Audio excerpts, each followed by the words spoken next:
Boom. There we go. Now we're full size. All right, man. So how's your day going? Man, it's a blessing. It's been a great day. Got up at, 5 a.m., did my prayer, worship, reading, a little exercise, had a couple meetings, and now we're here. That's awesome, Bo. I appreciate you taking some time to do this, man. What kind of sparked to this was, well, one, I started a YouTube channel called Is God Real, right? Hmm. And it was kind of crazy, bro, because honestly, I didn't want to start this channel. God was on me for a while, dude, for like a minute. And Really? so, yeah, dude. And it's weird because you saw me teach. I have no problem getting in front of people and speaking. You know what I mean? From the feedback that I get from people, what I'm speaking on impacts them, right? And Right. so I have no problem doing that. But I don't know, it's weird, bro, this YouTube channel, right? And he even told me the name, like, Is God Real? So probably about a year and a half ago, maybe even 2 years now, I started the channel just because I was like, I want to steal the name, Is God Real? I didn't know if it was available or not. Anyway, Hmm. so I stole it, got it. Now I find out there's a couple channels called Is God Real? But either way, that's when I started it. And it wasn't until, man, probably like 2.5, 3 months ago that I actually started like posting stuff on here. Because God's like, I want you to talk about your supernatural stuff, the spiritual stuff. Because, like, I don't know, man, like part of my calling is, well, let me just give you my mission statement. So there's a class that I took that on purpose and identity. And when you're done with this class, you get a mission statement for your life. So I, John Peterson, exist to Hmm. teach God's children who they are in Christ and to help them discover their gifts and talents, right? So, like, you met me when I was speaking for a brokerage, right? That's how we connected. Right, And right, so right, I started off with the mindset part, which is I'm talking spiritual principles. That's why afterwards people are like, "Oh my God, this was amazing. I've never heard anything like it," right? But I'm not able to drop God or Jesus or anything like that, right? That's why I use that little cartoon Tom and Mhm. Jerry to show the little angel and the little demon, just so people can The kind of get an closest you idea. can get, right? Yeah, yeah. And so, like I tell them, like, stuff comes from the unseen realm. I said some people call it the spiritual realm. So I drop little hints. Mhm. So if someone's a believer, they're gonna pick up what I'm laying down, right? Right, right. And so, but it's funny because all the other people react so positive, dude, because they're spiritual principles, and it connects with them, and we're speaking truth. And so, anyways, because of that business realm, I wasn't able really to talk about Jesus or God because again, someone else is paying me to come in and speak, right? It's not a necessarily Christian event, right? It's just business. And man, honestly, I just had a problem with that, Kenny. I just more and more, bro, like I'd be preaching it and teaching it, and it was just like, dude, like I just want to tell them the truth though. I Right. am speaking the truth, but like I felt I was giving partial. So, anyways, with that said, bro, I started this YouTube channel, and then probably about 2.5 months ago, like the Lord was on me all the time, like, "Hey, man, when you start doing videos, yeah, yeah, I will." And so about 2.5 months ago, bro, he like straight up just told me, like, "Hey, what are you doing?" I was like, "I'm gonna start it. I'll get it going, whatever." And he just straight up told me, like, his tone was a little bit different this time. It was like more serious, and it was just like, "Look, if you're not gonna start this and you're not gonna do it, I'll give it to somebody else." And bro, that lit the fire under me. So I was like, all right, here we go. So I just started doing like shorts. Some of them are me speaking in the shorts, and then some of them are just other either motivational people or that are dropping spiritual knowledge, or even other pastors, right? Other evangelists, that just stuff that, man, it hits home because to me, like Romans says, we're supposed to live by the Spirit, Hmm. and most people don't. And like, bro, I've experienced so many crazy things in the spiritual realm, like praying for people and they get healed physically, doing inner healing where they get healed emotionally of trauma, Right. hurt, pain, right? Help people get set free from addictions to crystal meth, Woo. pornography. Um, I don't know if I can say the S word on YouTube. I've heard they'll kind of dock the video or whatever. But like when you try to end your life yourself, you know what I'm saying? I've helped people with that. And so, anyways, bro, that's what this whole channel is about, dude. It's just about talking about the spiritual side of it. Hmm. And I just, it's kind of a bummer, but there's a lot of videos out there that talk about spiritual stuff, and they're just weird, bro. They're just like, I don't know. I don't think they're necessarily 100% God, right? Like there's just some weird stuff because the spiritual realm is a spiritual realm. And Right. I study it, bro. I study near death experiences, all that kind of stuff, right? And so it's like, but I believe the God of the Bible. That's why when I called you, when I was interested in interviewing you, I said, "Hey, man, just real quick, just want to make sure we're talking about the same God." right? God of the Bible, God, Jesus, and the Holy Spirit. And you're like, absolutely. I said, cool. Then we'll do our talking on the interview because this is what I realized, bro, is by studying the spiritual realm, there is a lot of people, even like with Satanists, they call Satan the devil, they call him God. And so, like a lot of celebrities and a lot of stuff that are into that stuff, like their God, when they say God, they want to thank God. They're not talking about our God. And so I've actually seen videos where they are talking about like Lucifer and like, anyways, bro, it gets crazy. So My jaw just dropped. That's insane, man. I had no idea. That's actually so scary. That's actually so scary because then you try to like make those connections like, oh yeah, this person's a believer. And it's so deceiving because they'll do things that may not align with what we see how we're supposed to live our lives with the that's the word. fruit, bro. And That's then where it you tell them by starts the to kind of fruit. blend the lines and you're like, wait, what is going on? That's Yes. that's very scary. And Yeah, that's where it's at, bro. And so like exactly, they're like, well, this dude's supposed to be a believer. This dude's supposed to be a Christian, right? And like you said, they're acting the fool, doing whatever. But there was one guy, I don't even remember his name, dude, but the video was like five and a half, it was a YouTube video, like 5.5 hours long. And wow. he won, I think, like some kind of competition, like American Idol or something like that, but in the UK. And so he went down that road, bro, of Hollywood and all the crazy, like evil spirit stuff they do and all, right, all that stuff. And he became a believer, dude. And he was spilling the beans. He was telling everything. So I watched that 5.5 hour video. I watched it over like 3 days because I would watch like an hour and a half. Man, it's like I got to take a break, right? Just because I was tired. I loved the content, but I was just tired. And so, Yeah. anyways, after 3 days, I watched the whole thing. And bro, he talks about like the symbols of all that stuff, right? So like that's what I realized, bro. Is like, okay, just because you're talking about the spiritual realm or something supernatural doesn't mean it's from the God of the Bible. So that's why that quick phone call the other day to you was like, hey, bro, I want to interview you, but I want to make sure we're on the same page with the same God, right? Because I don't want to Right, get right. 5 minutes into this video and you're like, oh, talking about some other God. I'll be like, all right, go. I love you, bro, but we can't. We got to Yeah, stop this video. this ain't gonna work, brother. Exactly. But really, what it was, bro, is one of your videos that you had posted like I said, when I spoke that day, I know you and I connected really well. But then there was two videos. One of them we were posting about you're a realtor and you were posting about fiduciary duty, right? And other agents just kind of pushing the sale and trying to just get the sale so they can get the money, right? Our fiduciary duty. Them Right, right. forgetting about that and not really doing what the is in best interest for the client. Which one that showed me your integrity, right? And then there was another video, bro. I think it was a short because I can't find it anymore. I was going to review it, but it was something to the effect of like you come in from the bottom, right? Like starting from the bottom, and I guess are you from? Is it Nigeria? Yeah, my family's from Nigeria. Yes, sir. Okay, so were you born here? I was born in the Okay, States. Yes, so sir. you were talking about that, like being Nigerian, the culture, like kind of starting from the bottom to the top. So, anyways, bro, that's what. And again, thanking God all about it, right? The success. I was like, all right, cool, man, because. Like I said, we can on this podcast, bro. Just so you know, we could talk about anything, say anything. Like, there's no filter on this, bro.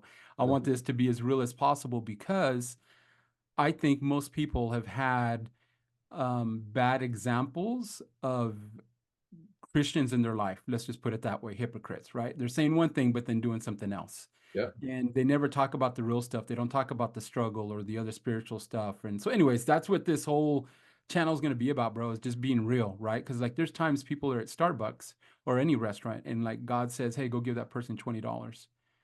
And like most people don't do it, right? Right. One, they think it's weird, they don't know, that person's going to think I'm weird, all that. So that's the kind of stuff. Yeah, we'll talk about the success and the wins when you did do it, but I also want to make it normal to talk about, hey, when you missed it, because I've missed it plenty of times, right?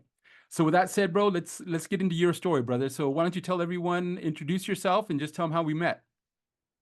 Yeah, let's do it. So, for those who don't know me, my name is Kenny Agbim. I am a realtor here in Dallas, among several other different things. I like to coin that really I help people build wealth through real estate. So, insurance, investments, real estate is really all of my background and forte, tie it all full circle. Some of my background, I'm the oldest of three siblings, born into a family of Nigerian immigrants. So I'm first generation here in the States. A lot of my upbringing, was a ton of hard work and sacrifice from my parents, endless work and sacrifice, but also being the first to kind of go through that loop, having to learn and figure out a lot of things on my own. So That comes with bumps, bruises, failures, getting knocked down 10 times, getting up 11, and different things, which I'm sure we'll get into. But, ultimately, it's the biggest blessing. Everything that I've seen, accomplished, overcome has shaped me to be who I am today. And, I'm battle tested and ready for, whatever the next storms come their way. I just know that more than anything, God is behind me. And, I've been promised that goodness and mercy will follow me all the days of my life. So whether it looks good or bad to me, I know it's all working for my favor.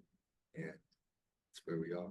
And so let me just pause you right there, brother, because you said something important. So I agree with that last statement you said, but how do you know? How do you know that God's for you? How do you know that it's all going to work out? What gives you that confidence?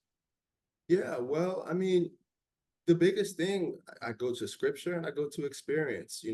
First and foremost, in scripture, you, you look at a verse, I can't think of the name of the book or the verse, but I would tell you it says, God will never leave you or forsake you. He will not give you more than you can handle. So anything that you're going through it, it's you were built to shoulder that load and go through it. And um in John, it talks about when troubles of any kind come your way, consider it an opportunity for joy. So, I think in those moments that we perceive as difficult and hard, it's really growing our strength, growing our capacity to handle more, growing our um, courage, and hopefully amongst all of that, growing our faith in God to know that we will get through something. And I think the biggest blessing out of all of those things is, when you say you're going through something, Mhm. there's a word in there that you have to highlight is through, right? So you don't get into a hard season and stop at it. You're literally built to go through it. You have that promise in the saying that you say yourself. So it's all about just knowing that it's temporary and something's on the other side of that for I sure. believe the same way, bro. And it's crazy when God dropped that in my spirit about what you're saying about going through. It was interesting because he told me, he said, John, he said, most people are praying to avoid the situation that they need to go through.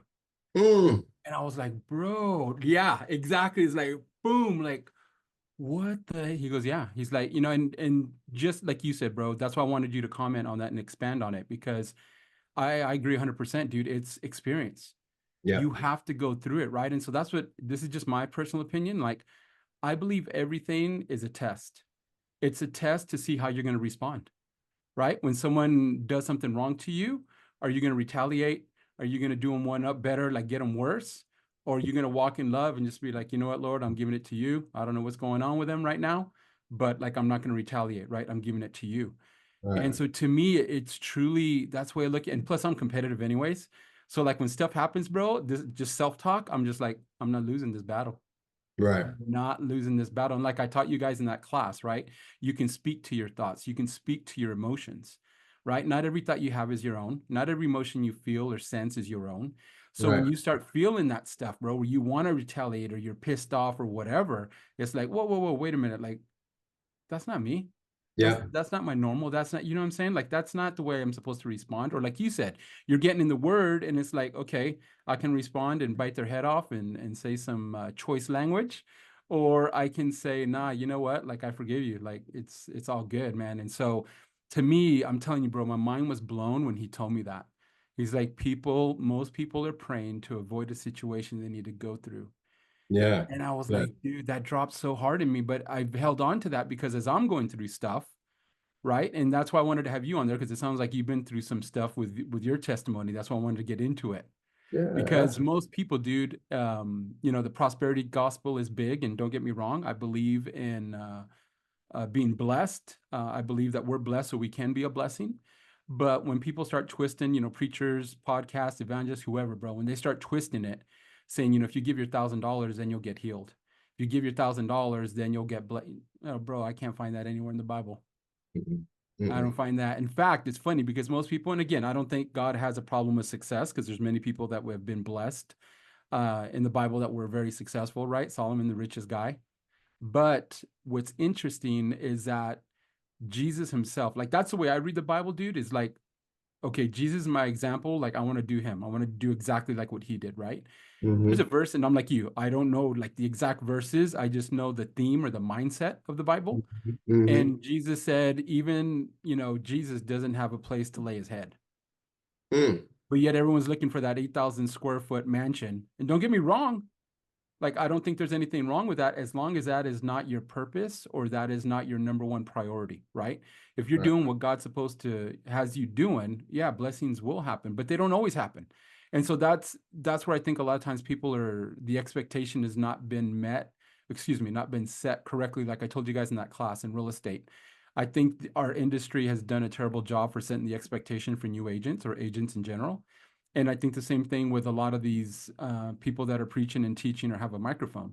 So if your expectation is like, hey, once I get saved, I got this invisible force around me that's protecting me. I'm never going to have a bad day. It's all going to be sunshine and popcorn and candy. And you know what I'm saying? And then stuff starts happening to you, bro. You're like, whoa, wait, maybe I'm not saved. Maybe it's because I'm sinning. But yet you read the scriptures, dude. Jesus straight up says you will have tests and trials. Jesus said, I didn't come to bring peace. Like there's going to be, you know what I mean? I think it's son against father and family against, like that's just the reality of it. And so again, going back to your story, that's what I loved, where it sounds like you've overcome some stuff. So give us some examples, bro, stuff that, again, that you were able to go through, overcome. And when you did that, that just helped build your confidence and your faith in God.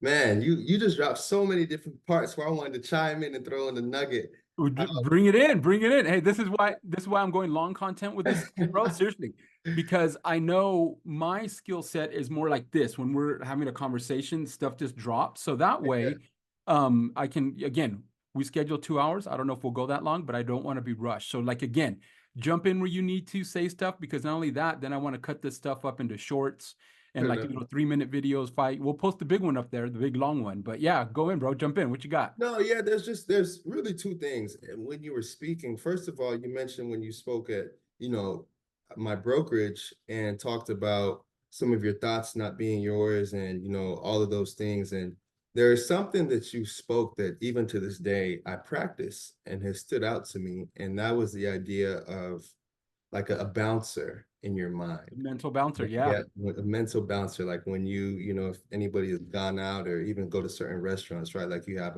a security guy or a bouncer who would check your purse, your wallet, whatever, and having that same person there for your thoughts. And man, I can't tell you how many times I go back to that when I notice like certain thoughts start to creep in that I know it's like, yeah, that's rubbish. Like that's not of God or like whatever the case may be. And it's like, hey, like kick him out, That's man. right. He That's got to right. go. He can't get in. He can't get in. And it's powerful Yeah. because then you start to realize, like you said, how much control you have over what you allow yourself to process in those thoughts. Mhm. Because you can't control necessarily the thoughts that do come in, but you Correct. can control what you process and what you believe and what you allow yourself to internalize. And I Yes. think when you realize that control, going back to what you said of being able to speak to your thoughts, Hmm. it's super, super powerful and important. Game changer, bro. Yeah, that was something huge that I definitely held on to and have been practicing since that day that we met. Um, Man, there was another thing that you were saying when you were talking about the stuff that people have to go through in life, Mhm. and it's actually super unique. When I was in church yesterday, the pastor talked about our life has been mapped out before. Like God already knows the beginning to the end of our life, right? And he was saying how God may actually allow you he has things that are designed for you to go through for you to become who you need to become. Yes. So Character test. the things that you actually have going through are ordained and designed specifically for you. Hang So on, bro. Pause with that thought. That's why, let me just intersect. yeah, That's why God said, John, people are praying to avoid what you're talking about when they need to go through it. Because, bro, that's part of it, right? So, anyways, that's why I just want to interject. That's exactly what I'm talking about. That's yeah, how they're going to get better to go through it, but they're praying to avoid it. Yep, you have to go through it. You have to go Yeah, through it. But that's so powerful because it really refines the point. Like God will not give you more than you can handle because that thing that you're going through is designed for you. Like yeah, there's a reason that John had to go through the things that John went through. There's a reason right. that Kenny had to go through the things that Kenny went through.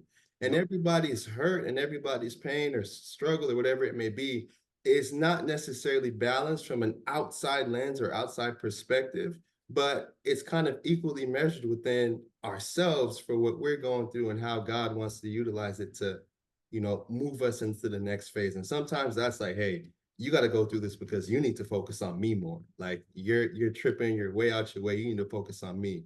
Or sometimes it's like, hey, you got some weaknesses. We need to build this up. Bam, we're about to put this on you, and you're gonna get through it. And then you're gonna look back and be like, oh, Well, okay, see, Kenny, and that's why, like I was telling you guys in class, right? What you believe dictates what you do. So facts. if someone is believing that all this crap and terrible things is happening to them because they're either playing the victim card, God's against them, or whatever, if they're believing that, they're going to act that way.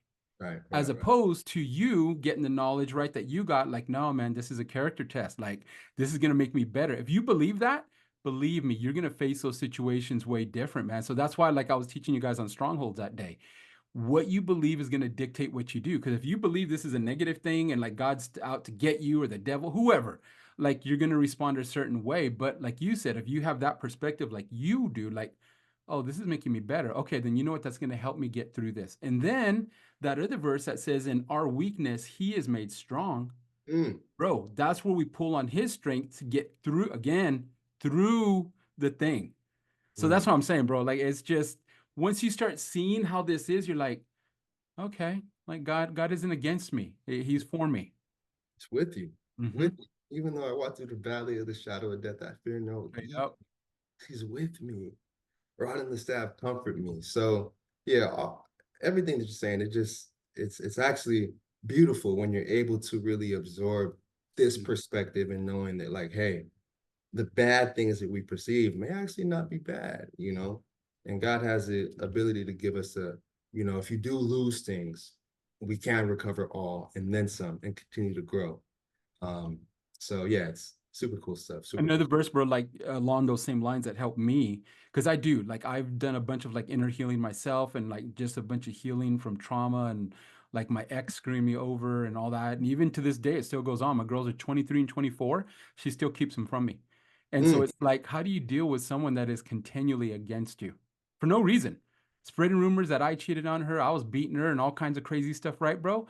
And it's like, how do you deal with that, dude? And so to me, again, I don't know the exact verse, but it says in the Bible, he will give us the peace that passes all understanding. So my yep. John Peterson translation, bro, you're gonna have peace when it doesn't make sense.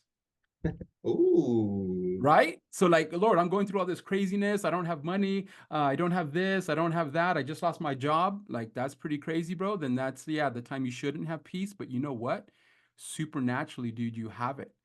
But again, them thoughts are still going to come to you, bro. The negative and the emotions and fear and all stress, right?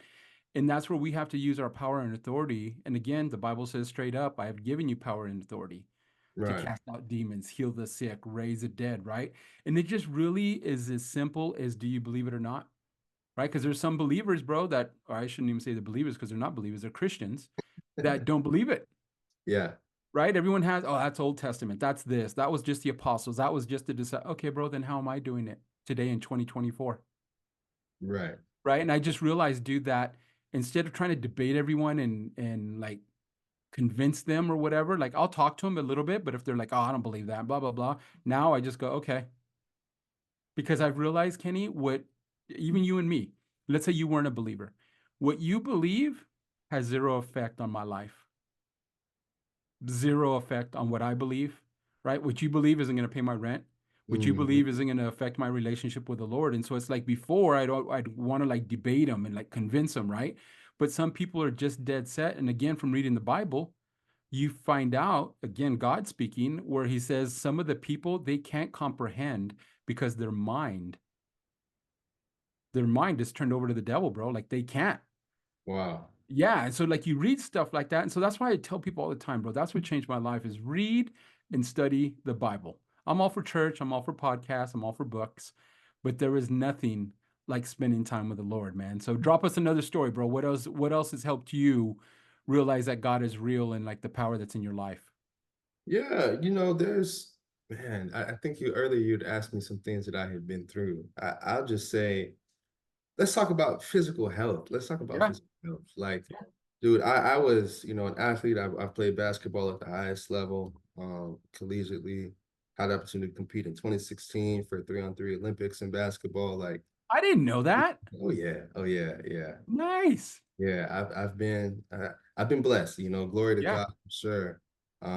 But throughout that time frame, man, I've had a whole lot of injuries. And I think the biggest one where I say people drop their jaw is, I've had, I can't even keep track, maybe 8, 10 plus concussions. Um, Oh, yeah, that's the reaction I always get right yeah. there. Oh wow. You're up there with Troy Aikman. I think he's had And like four or yeah, five or something like that. yep. And in those times, I mean, I wish a concussion on nobody. Some of the Right. most painful, darkest times that you can go through, especially mental. Mhm. The outside world can't perceive what's actually happening in here. And Right. you want to be able to move how you normally move and do things you normally do, and you just can't. Like, it's excruciating pain to the point where it's almost debilitating to be able Dang. to do certain things. And I'll go back to when I was in college at the last school I went to in Kansas City. I think I had either one or two pretty bad concussions while I was there. And I was coming from, I'm kind of skipping a story. I'll go back to, Sure. but going into the school, I had actually got kicked out of college before. And, this coming to this school was like hey, this is going to be my turnaround. Like, I'm about to go all in, give this my all. Like, this is kind of like my last, like, let's go get it. This is my Yeah. redemption story. And a week before our first game of the season, I got a bad concussion. I went up to block a teammate's shot. Like, he pump faked, so he didn't jump. My legs hit his shoulder, and I fell over and fell head first into the ground. Ooh. And, Mm. that concussion was probably like number 5 or 6, and it kept me out until January. I was down bad. But, in the midst of just going through those nights, you can't sleep, you can't do anything, you're up till 4 or 5 in the morning, like all those things. I was able to get through that semester of school with a 4.0, which is the highest GPA I had ever had while I was in college. I went from basically flunking out. I had like a 0.6 GPA at my previous Oh, school, dang. and it turned around. But the reason I say all this is because for the first time in that moment was when I really felt hopeless. And Yeah. I gotta call on God. Like, it's God, like, you need to show up and show out for me. Yep. Yeah, like, somehow, some way, through all of that hurt and all of that pain, like, just being able to allow my professors to be flexible, my coaches to be flexible, the training staff, like, you know, for whatever reason, my roommate moved out that semester. I can't tell you why or what happened, but I had the room to myself so I could sleep and take naps and get the rest that I needed. Like, everything kind of just happened in a way that it was like, this is very interesting, and Now, were you a believer at this time? Had you already given your life to God? I would say yes. I've always been a believer. Now, my walk has not always resembled that, but I've Same always, here. Same here. so So where yeah, was your walk on that time? Were you like really close to the Lord or just kind of like 50-50? man. Hey, when I was in college, I was doing my thing, man. I Oh, ain't of course. gonna lie That's to why I'm you. asking. That's why I'm asking. I know. Hey, I was having a blast. I mean, it was I would pray if I need it, but if you would ask anybody, they probably would have no association between me and my walk. Right. Um, You were the undercover Christian. You were that's undercover. that's a Yeah. good way to put it. I've been there, bro. I know. But yeah, and I think the full circle thing, looking back at my health is like, man, you start to get a lot more insight, especially in today's day and age, on the severity of concussions and the things that that they can have on your life. And, Mhm. I just wake up every day with so much gratitude. Like, I'm fully functional. Like, I don't have any crazy symptoms or any crazy stuff going on. And for somebody who's had that much, and severe traumatic brain injuries, like it's almost like you should. And I don't. And I'm good. Now I'm not gonna go out there and start running my head into the wall and nothing crazy, but it's like, even that just shows me how much God's protecting hand and peace has been on my life and on my mind to be able to get through those type of traumatic injuries over and over and over again. What's interesting too, man, you talk about the physical health, right? So like that's how one of my gifts, my main gift is healing, right? And so it started off fit for physical, like praying for people like pain, shoulders, whatever, right? Them getting healed, and then it's morphed now into the emotional healing, the trauma, addictions, all that kind of stuff. But what's a trip is I used to go to a place in South Lake all the time, a restaurant. Hmm. And I went there because the food was good. They had Wi-Fi, and the bar area had like some big booths, and it was kind of dead during the day. So like I could go chill, just get out of that. As agents, bro, we can work from anywhere. So like Right. I just wanted to get out of the house out of the office. So I would go over there for like 2, 3 hours and work from there. And so I got to know the bartender really well. And she was a believer. And she even used to say, like, sometimes people give her a hard time about being a believer and working in a bar. And I Hmm. said, well, what's God telling you about that? And then she's like, honestly, like he hasn't said anything. She goes, I actually like talk about God all the time here. She goes, I even minister to some of not minister, but I guess talk about God, right, to people there. And so, anyways, we were just kind of having a discussion one time, and she told me, she said, what was interesting? I forgot the degree that she was going for, but she got sick.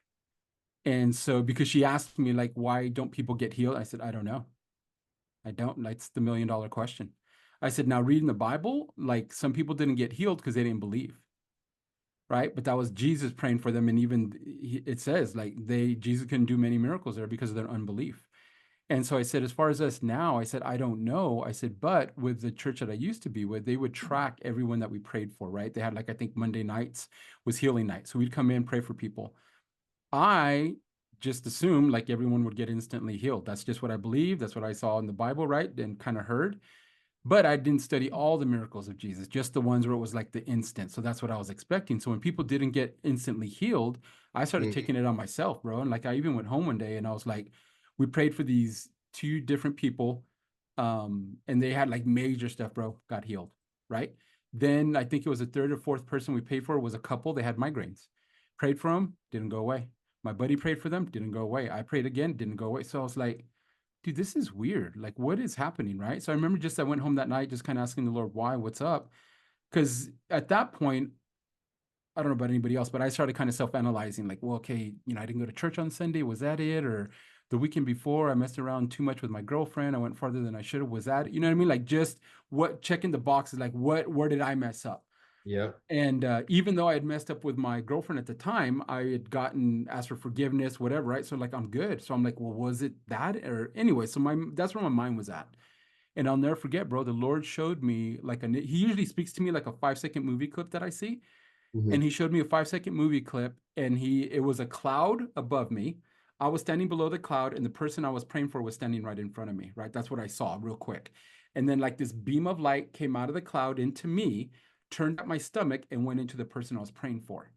And I'm like, okay, like I knew that was God's power healing them. And then like he took me out of the equation, bro. So then it was just the cloud, the power turning, and then going into the person. And dude, it was very, very helpful because that's when God goes, I just need you to show up. I was like, what? He's like, I'm the one doing the healing. I was like, I know that. He's all, well, do you take the glory when they get healed? I said, of course not, Lord. That's you. He said, then why would you take the shame and guilt if they don't? Again, bro. And I'm like, okay, because again, experience, bro. Learning's experiential. So I'm like, ah. And now this is just me. I don't think of myself as an idiot, bro. But when stuff like that happens, I'm like, I'm an idiot, bro. Like, because we all think we know it all. So Yeah. just through experiences and stuff like that, that has helped me just understand that I don't know everything. And you know what? I'm cool with it. But when Yeah. stuff like that happens, it's like, okay. And so like he showed me, man, like you're the FedEx dude. I just need you to show up. I'm gonna flow through you. And then whatever happens to them because the church, like I said, would follow up with people. And here's what's cool, Kenny. They would follow up with people and go, hey, remember that lady that came in with the red scarf with the shoulder situation? Yeah. Well, guess what? We followed up with her and, you guys prayed for her and nothing happened. But as she left the church and walked in the parking lot to her car, she got healed. Other Mm, people, dude, other people, hey, what happened? Well, yeah, nothing happened there, but you know what? The next day I woke up healed. And then other people, well, you know what? Nothing happened at church, but then every day, like as when I woke up, every day for like a week, it got better. And finally, after a week, it was gone. So, like, it's like, what? Again, I don't know everything, but here I am thinking I'm missing it, right? Then when I started reading the Bible, dude, I started reading like that story of Jacob's ladder, right? hmm Where he prays and then the angel sent and he's like arguing or fighting with like the devil or a demon or whatever for I think 21 days or something like that. hmm And when the angel finally gets to him, he's like, "What took you so long?" He's like, "Bro, I was dispatched the day you prayed." Right? And it just helped me going, "Okay, so this is truly what I believe. It's impossible for us to pray and nothing happen in the spiritual realm. Mm, We may not see it, bro, right? Because obviously Jacob's ladder was 21, I think it's 21 days and other stuff. But dude, it just helped me going, you know what, dude? And again, God is such a personal God. He knows what we're all going through and he knows what we need. So back yeah. to the bartender girl. She goes, John, I got sick. She goes, the reason why she's asking, she goes, I got sick. And because of the sickness, I wasn't able to start. Let's just say it was nursing. I don't know that it was, but she goes, I wasn't able to start the nursing program. I missed it. And she goes, and I was all bummed out. She goes, but because of that, it made me look at different stuff. And then she goes, I ended up going into a degree for counseling.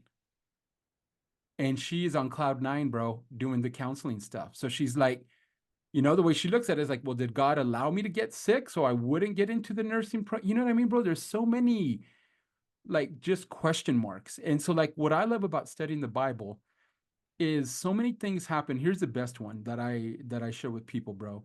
When Jesus was born, right? And the three kings came to him and then they took off. Remember, hmm Herod was pissed because he found out there was another king, so he was going to kill all the kids. Right, right. You read the scripture, an angel appears to Joseph, his dad, and says, take Mary and the baby Jesus and go to Egypt, Yep. Yep. right? They do. And so I always remember, dude, just thinking like, okay, my God is all powerful. Like what I read in the Bible, dude, like he's the man, like King of Kings, Lord of Lords. Everything's gonna bow to him, every human, every spirit, every demon, every devil, right? Because hmm people always get this misconception that God and the devil are equal, bro. They forget that God created the devil. Hmm. He's under, bro. He's not an equal, right? So I'm like, Lord, it's just me, bro. This is how I talk to him sometimes. I'm like, why didn't you protect your kid? Like this is Jesus on the earth gonna save us. Why would you know what I'm saying? Like, I don't know, bro. That's just my thought process. And so it was kind of cool when he's like finished reading the story. And I was like, finished reading? Okay. So I cracked the Bible back open and kept reading. And bro, a couple verses later, it says, this happened. So for what was prophesied came to pass. Yep. Out my Yep. son out of Egypt. And so hmm then, dude, I remember sitting back and I remember God just going, it's not all about you, John. There were other things in play throughout the spiritual realm, bro, throughout everything that God is connected. So stuff has to happen, right? But here I am going like, bro, you won't even like protect your boy? Like that doesn't make sense to me, Lord. Right? But again, something he had spoken to someone else that was prophesied. So that again, dude, just having experiences like that is like, okay, I'm an idiot. I don't know everything. Right? But when you trust God, no matter what, if he tells you something, I think the hardest part with us is timing. And so again, like that girl, right, my friend, she wanted to get healed timing immediately or quickly so she could get into that other program, missed it. But now she's like, honestly, John, I know this was God's calling. Like this is where I was supposed to be. So have you ever had anything like that in your life, bro? Where like it may have been the track stuff, you know what I mean? The basketball stuff, like where it didn't work out and Kenny was thinking that's the way to go, but then God had another plan. Man, yeah, I mean, there's so many different instances, and as you were talking, man, I actually had to stop what I was doing, took out my pen and wrote down. Good. It's impossible for us to pray without something happening in the spiritual realm. That's bar. That'll Like change your life, bro. if nothing else comes from this, I'm gonna remember that because that is so incredible as far as cementing and just confirming Yes. belief. Because it's not about our time, it's not about the way that we want it.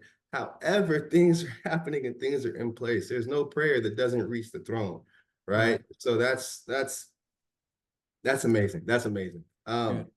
but no, to go back to like, yeah, things going on and not working out the way that I wanted to. I mean, Mhm, yeah, we talk about basketball, like, you go into any athlete mhm, that really loves what they do has a goal to play long term and make that their livelihood, right? So for me, what that looked like is COVID. COVID hit and shut down my athletic career completely.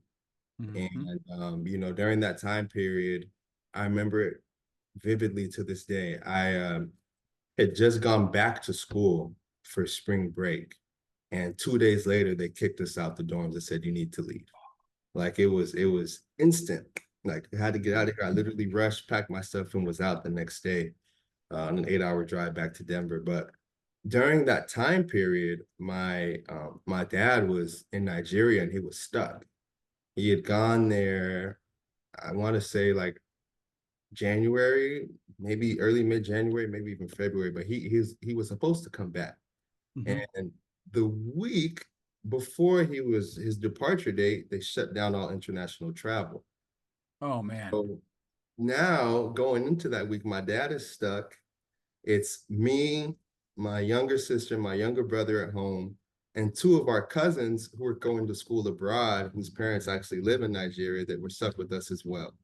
So now I'm in a position, my mom is in the medical field, so she was an essential worker. And you know how, essential workers during that time would work skin and bone, like they work them to death. So Putting in the hours. Yep. yeah, so I'm sitting here like, bro, like I'm the oldest, like dad's not here. My mom is like, like she's working so hard, taking care of the house. And I'm like, nah, like I gotta figure something out. So that pushed me to get, a full-time role. And I went from being in the, athletic industry to getting into the insurance space. So I ended up getting a job as a insurance financial advisor, working with dentists, doctors, medical professionals for the largest insurer Nice. for those type of people in the entire country. And I moved out to Pittsburgh, and that kind of, I guess, kicked off my own path towards getting to where God wanted me to be. But it's like now that I look back, I said, okay, it was intentional. Like there's a Yeah. reason that basketball and whatever else didn't work out how I wanted it to be, because the purpose and the people who I'm supposed to impact, I had to Mhm. meet them in a different light, and it's all good. It's interesting, man. A lot of pastors, I haven't researched it myself, but a lot of pastors I've heard them say that coincidence wasn't in the Greek or the Hebrew, right? What the Bible was written in, that's an American term. Mm, And because again, like it's people just don't want to believe in the spiritual realm, bro. Like they don't. So right. they come up with like, oh yeah, that wasn't meant to be. That was a coincidence, right? So again, reading the Bible, there's a term in the Bible called casting lots. Do you know what that means? Casting lots. Let's talk it out. Talk it out for me. Okay, so casting lots is like if you know you, me, and a couple of the boys were wanting to do something, and we're like, I want to. Okay, it's like, hey, let's cast lots, right? So basically, it's like where you get like a matchstick. One's this long, one's that long, one's that long, right? And then the guy turns around, he has them hidden, and he turns them over, and they're up here. They're all the same, but they're different. So he's like, Kenny, you pick one, I pick one, and whoever picks the longest one wins. Ah. That's casting lots. Or they say in the Bible, throwing dice, like throwing dice, and like you pick the number or whatever, right? So Mhm. some people would call it luck, right? And so what's interesting, bro, is after the disciples, right after Judas hung himself, right when he betrayed himself with Jesus, the disciples came together and they're like, "Hey, man, we need another disciple." And so, dude, you know how they picked the next disciple? They Yes. cast lots. But before they cast lots, they said, "Lord, we're going to cast lots, and we ask that you, whoever you want to be the next disciple, wins this little casting lots thing." Mm, And they cast lots. One guy picked the longest one or whatever, and that's how they did it. And I wow. just, yeah, bro. And like, that's what's crazy about the Bible is the simplicity of it, you know? And it's just like, okay, they wanted God to intervene. So how could he intervene is like that. But think about this, Kenny. Going back to what I taught you guys with your thoughts, this is confirmation. With the casting of the lots, whoever God wanted to be the appointed next disciple, he gave him the thought of which match or stick to pick. Yeah. Yeah. Right? So, dude, you're allowing for Holy Spirit, God, to come in and work, right? So I truly believe that, bro, that there are no coincidences, Yeah. Yeah. right? And when you, again, perspective, mindset, when you're looking at it from that angle, it's like, okay, I'm not sure, Lord, why this happened or why it's happening, even if you're going through it, why it's happening to me right now. But, and that's what I would always do, bro. It's like, I'm going to trust you, Lord. I trust you. And my other thing I would tell myself, dude, self talk, is when something terrible would happen, I was like, okay, God knew this was going to happen.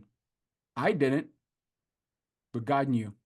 I don't know what kind of test this is, or and that's what's hard, right? It's like the devil comes to steal, kill, and destroy, right? That one I Right. do know because it's my favorite verse, John 10:10. Jesus talking, They, right?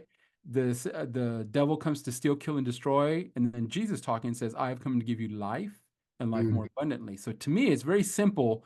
When a thought comes to you, like, who's it from, John? Well, does it have to do with killing, stealing, and destroying, or hurting people, or does it have to do with life and life more abundantly? Right? yeah. Because like I do think that we sometimes have our own thoughts. For example, I'm a foodie. I love to cook. If I'm cooking and right, I'm throwing some spices in there and I have a thought that goes, ooh, some smoked paprika in there would probably be good. Personally, I don't think that's God or the devil. Now it might be, but I don't think so, right? Because that's not like really pertaining to life or death. But the other ones, bro, the big ones about, taking your own life or hurting people or fear, like we talked about in business, right? Not taking those steps as an entrepreneur and the Yep. risk and Yep. whatever you need to do, right? So to me, yeah, bro, I see that there's really, again, that's what I believe, that there's no coincidence. So when you look at it that way, like my friend, the bartender, okay, dude, stuff happened that's the way her life went. And here's the other thing, dude, that God literally just dropped this probably in the last week on me is he said, John, when you gave your life, and everyone that does this, when you give your life to God, you literally gave him your life. Because I was just like, again, going back to like protection and then the enemy being able to hurt us and do stuff to us. It's like, Lord, like we're praying for protection. Yes, I understand we need to go through situations like we talked about, go through them for character test. And so anyways, I was just kind of talking to him about that and I was just writing some notes down because I wanted to kind of teach on it. And he said, John, when someone gives you something, he said, back in the day, they used to call it an Indian giver. You give something and then you want it back. It's like, bro, once you give something, it's that person to do whatever they want with it. Hmm. So this goes along exactly with what we've been talking about. When I saw it that night, bro, it's like I saw my body like just levitating, right? It was like 3 feet off the floor with my eyes closed. I just saw it.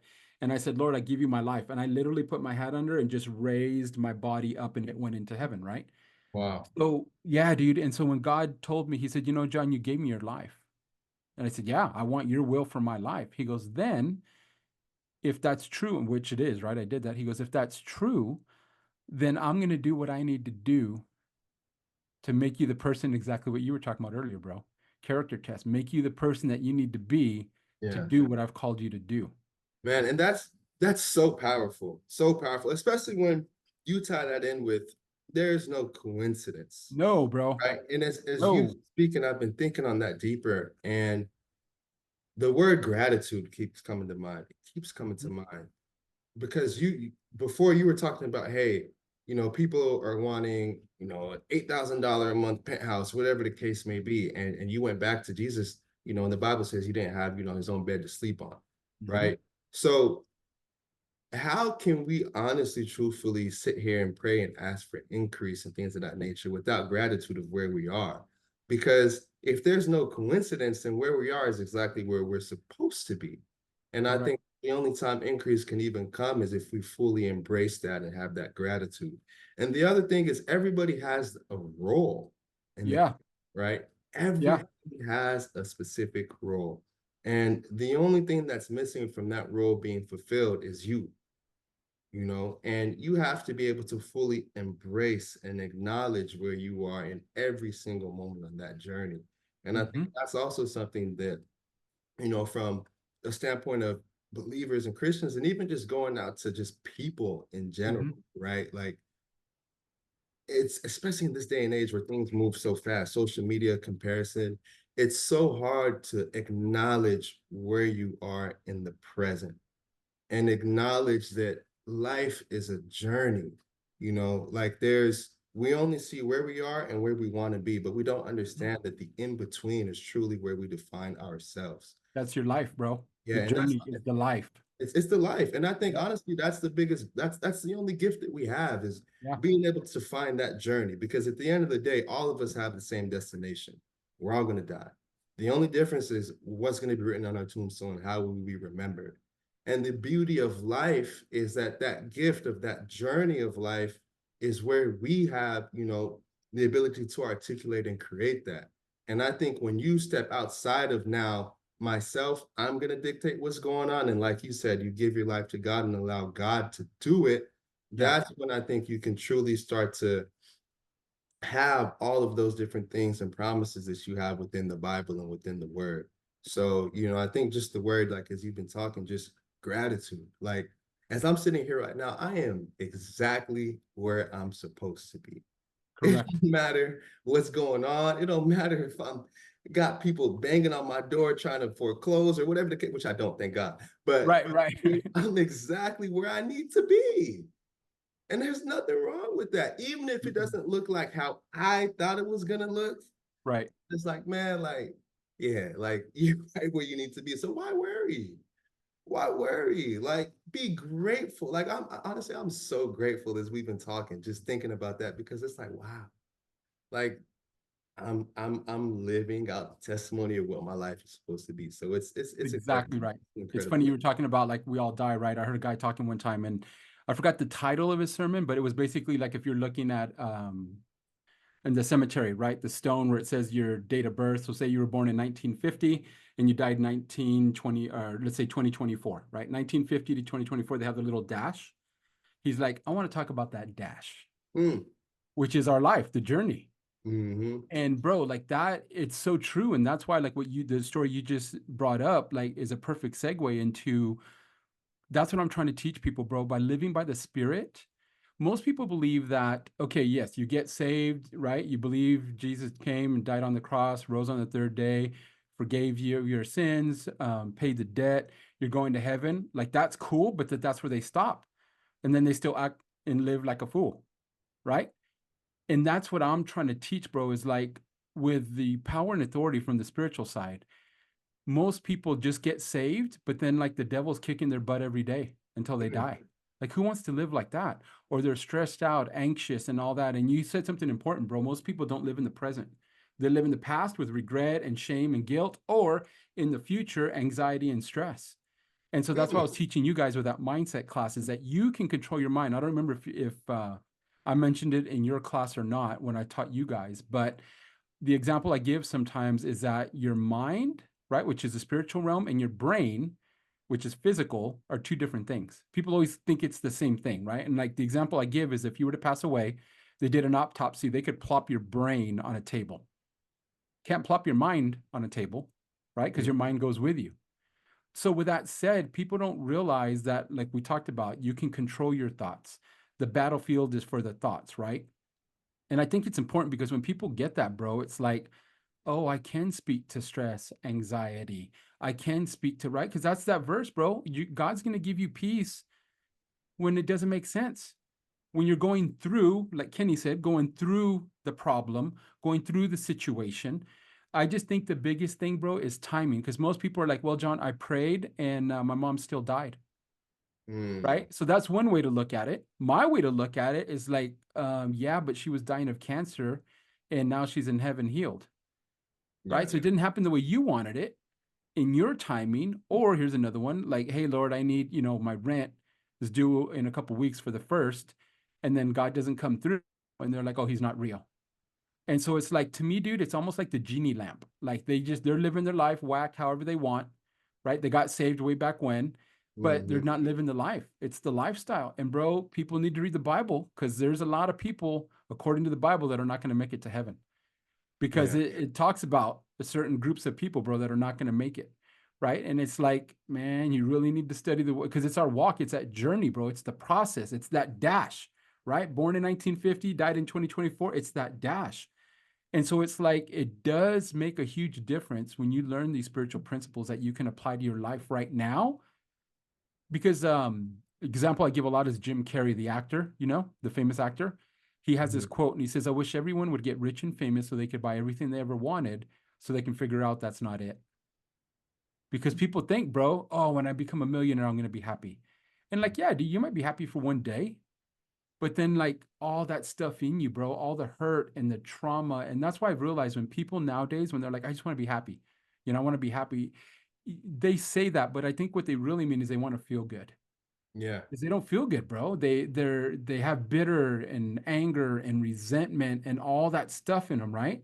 And so again, I think if someone will just read and study the Bible, bro, and just be like, almost look at God with like fresh eyes, not how they were raised, which I know is hard because Mhm. mom and dad are our heroes, bro. Like whatever they told us, whatever religion you were raised, mom and dad are right, Yeah. right? Yeah. Because we trust them. That's what we And trust. so, yeah, bro, it's just, I wish sometimes that they would come with fresh eyes and just be like, okay, Lord, what do you want to do?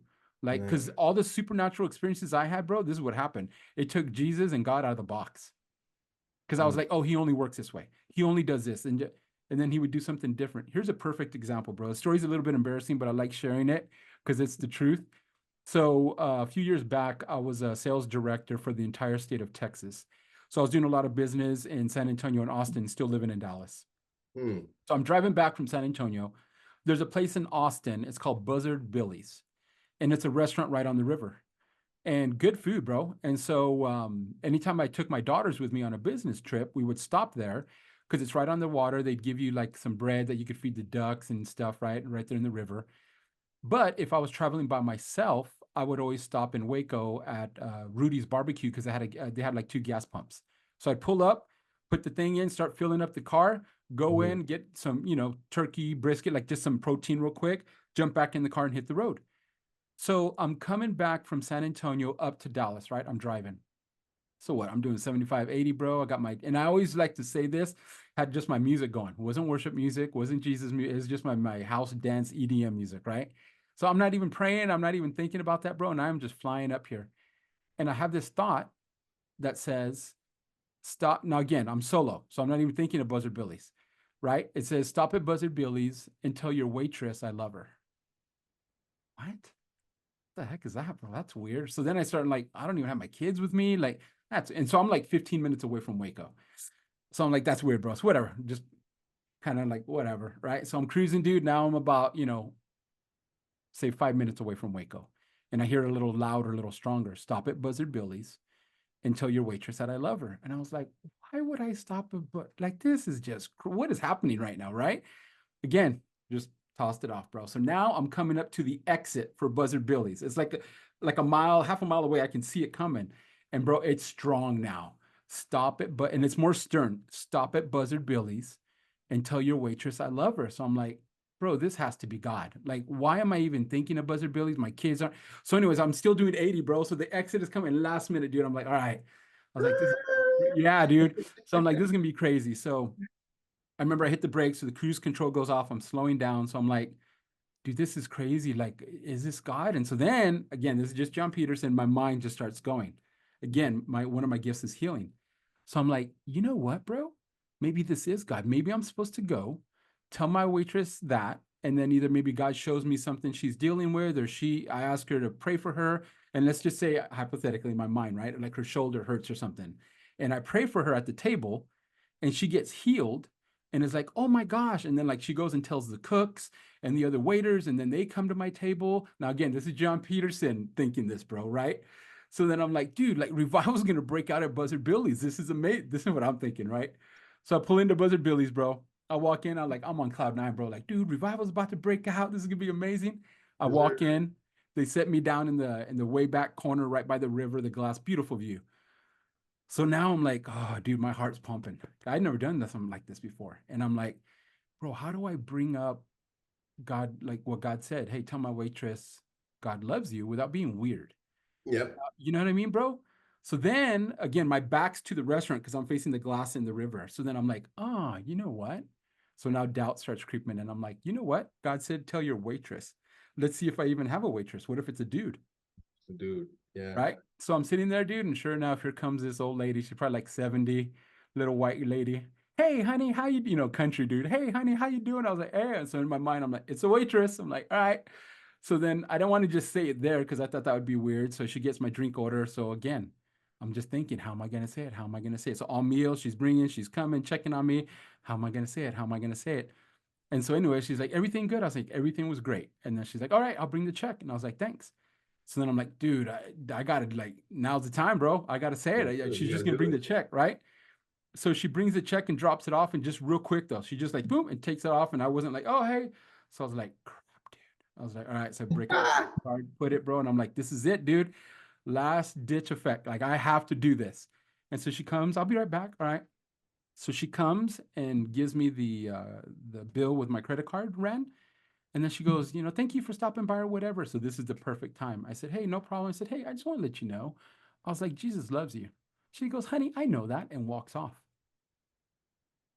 I'm like, listen, okay.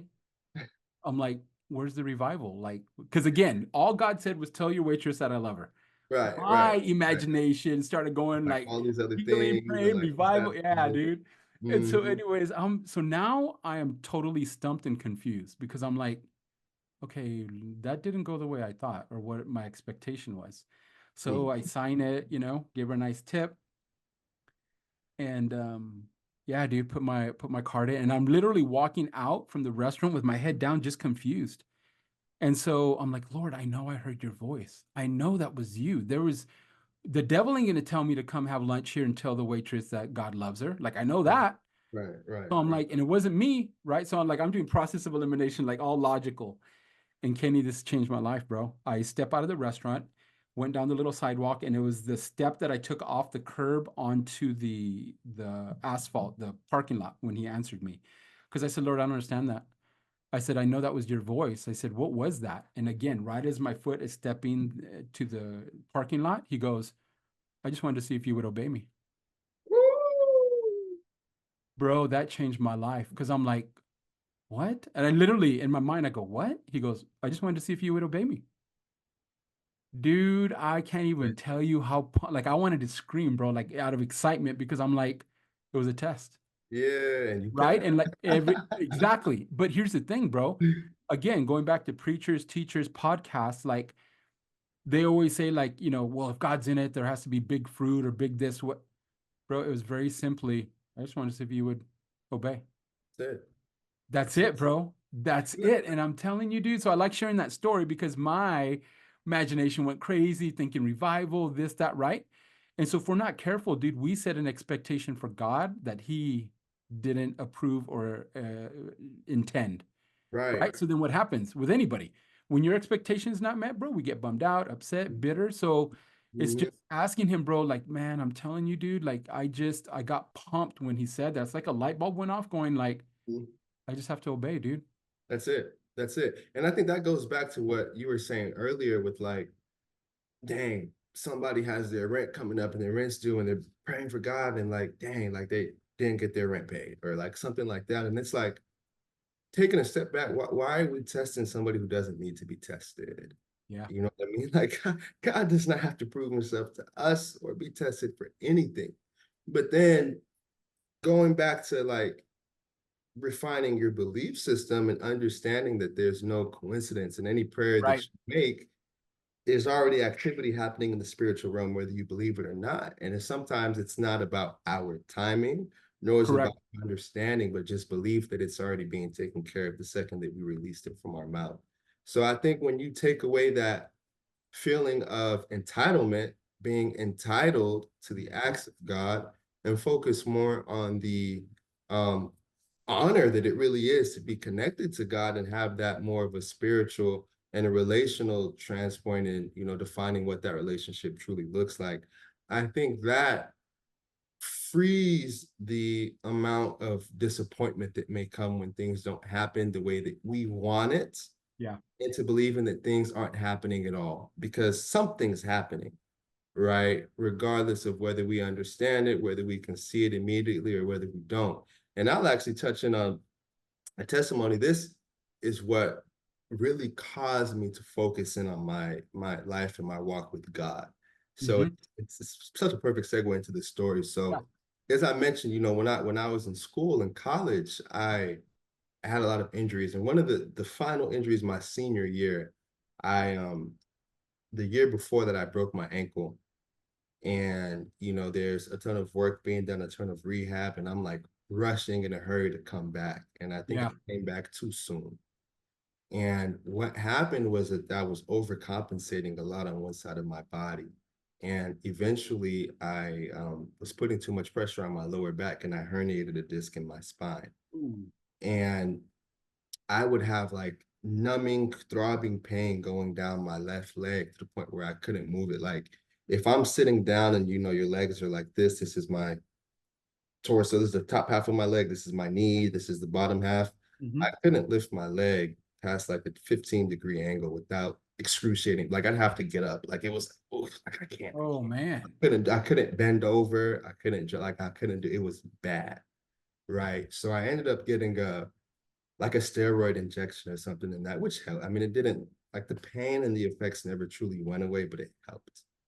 And on the back end, after I graduated school, I moved to Pittsburgh. I still love basketball, right? So I got a period of time where I wasn't playing, I wasn't really active or anything like that. And I went back and I started playing, falling in love again. Like I'm out here killing it in these men's league. Like, yo, I can still do this at a high level. Like I may have to I still reconsider got the it. I still job got getting. it. You know what Yeah. I mean?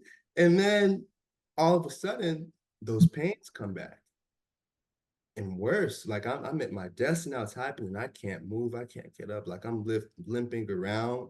I actually went to go see a chiropractor and he x-rays my hips and he's like, dude, like your hips are imbalanced. Like one side of your hip is like Wow. up here, the other side is down here.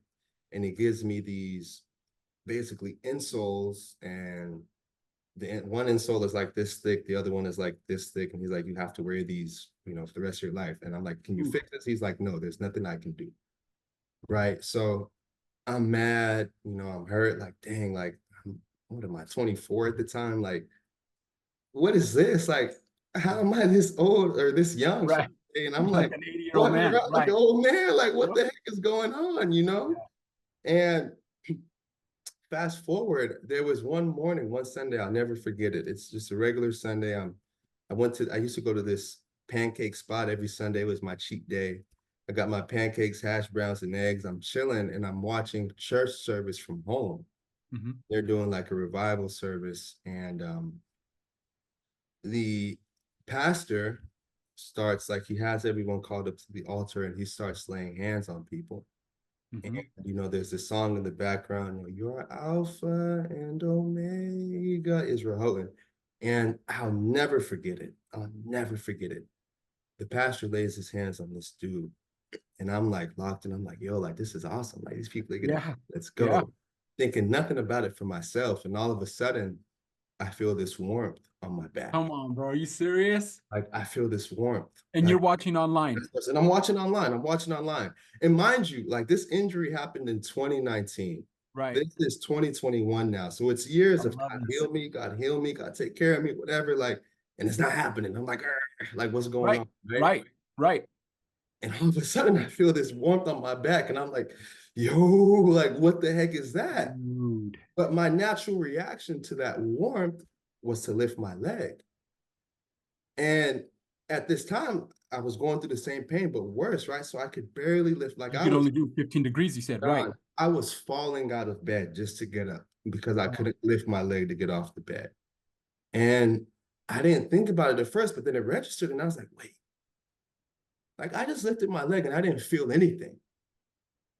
So I got up and I did it again. And this time I'm like, I kicked my leg up. I did jumping jacks. I bent over and touched my toes.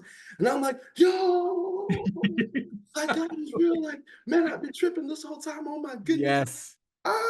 Like and I lost my mind. And Yep. I said, from this moment on, God, like, I got you. Whatever you need, I'm fully locked in because there's nothing else. Nobody can convince me otherwise that that wasn't God in that moment, in that room coming through. Yeah. And crazy, crazy, crazy, crazy. And I think it just goes to show like our timing isn't everything. Our timing means nothing. No, dude. God's That's the timing is hard part. everything. But the most important thing goes back to what you said, like there's no prayer that's prayed where Mm-mm. something isn't happening in the spiritual realm. Like the work Correct. was already being done behind the scenes. And Correct. it wasn't my time to receive the blessing or receive the healing. And that's okay because when the time came, it was right on time for what I was going through and where I was at. Brother. And not only when the time came, Kenny didn't even speak a word. Kenny wasn't thinking about it. Right? You were just tuned in to what was going on TV, eating your breakfast, eating your pancake. That's what I'm saying, bro. That's God. I didn't, and you know how, even deeper than that, John. Like Okay. again, I've said I've always believed, but I was never walking in that Right. light. So Right. I'm gonna go even a step further, right? And this is what I'll say. Before, let me get my sequence of events. Let me make sure my sequence of events is correct. Uh, okay, so I don't want to get it mixed up. I think this happened first, but I'm just gonna share the story. I Yeah. don't Yeah. know the sequence of events, but I'm I'm I'm 24. I'm making money. I'm a good looking dude. I'm doing whatever the heck I want. All right. Right. Like I'm Right. just doing whatever. I'm out all the Yep. time. I'm drinking, Doing the thing. Doing the come thing. on, right? And um I go out to Dallas. I fly to Dallas for to host like dental residents in this space. So like what we used to do in my role, I would travel out to dental programs across the country and speak to like the dental students, the residents, and all these different things to try to help them with their insurance and financial planning and ultimately bring them on as clients. So we would do these Okay. huge seminars, lunch and learns, different things. So we'd probably travel every other week for a week at a time. So this week I'm in Dallas and I got friends and family that live out here, whatever. So, during the weekend, like it's up, we out, we doing our thing. So this Yeah. Having fun. Yeah. weekend, yeah. So this particular weekend, I go out and, obviously to the world's perspective, having a great time. And I remember after the clubs, shut down, they have what's called a let out. And, basically, those who don't go out, the let out is basically when all the clubs close. And if you're a fella and you ain't got no girl, you're hanging out, find a girl that you want to, take home and Right. whatever. And, it was myself and my cousin, and we're out. And, we end up getting in a group with like, two or three ladies, and we're trying to figure out what the next move is. And while I'm out, there's a homeless guy that walked up to our group. Like, I kind of saw him going around, whatever, whatever. And then he walked up to our group. And, he's like, hey, can you help me out? Like, I need some money. I'm just trying to get a bite to eat, whatever. And, most people just brush it off, like keep it Blow them pushing. off. Yeah. But I was like, you know what, man? Like, I got you. Like, but first you got to tell me, why are you here? Why are you on the streets? What's going on? And he starts to break down his story of like, just poor choices, decisions, different things that's happening, and how poorly he's been treated within the system and so many different things. And it's like literally touches my heart. Like I'm moved to Yeah. tears. And Yeah. in that moment, like there's so much going on. Like we're in Deep Ellum. So people are walking back and forth. The streets are flooded with people. And I'm not in any shape of mind to be like, yo, like I'm a Christian, I'm God right now. I'm not in that, right? But Right. I'm like, dude, like, can we pray? Like in the Mhm. group of people with these women, I'm like, man, like, let's pray. And I literally stopped everything that was going on. I sat there and we kind of just huddled up in that circle and we prayed for him. And after that prayer, we walk over to go get, there's a food truck over there. They had their last food, got them, chicken tenders and fries, or whatever. But I asked him, I said, hey, man, what's your name? And he looked at me, he said, my name is Kenny. And I said, That was his name. yeah, that was his name. His name was Wow. Kenny. And I said, dude, what? Like, what is your name? Your name's Kenny. And I said, my name's Kenny.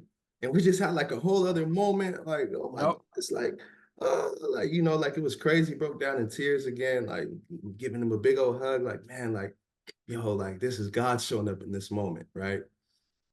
We walk further down the street, get to the end of the block, and he's telling me about some of the things like how the devil works and operates, and he's talking about like distractions and women and some of these other things. And at this time, it's much later in the night. So the streets are borderline empty. Like we get to this intersection, there's no movement. It's almost lifeless. And the second he brings up certain distractions, and I think this is just targeted at me and some of my own personal weaknesses, he talks about women. And two women, I promise you, they jumped out the bush. I don't know where they came from, but they just appear across the street. And of course, cross the street, the beautiful woman across the street right in front of us. And Mm-hmm. I'm instantly distracted. I'm like, hey, yo, like, what's up, ladies? Like, what's going on? What's up, ladies? Yeah, like, what's up?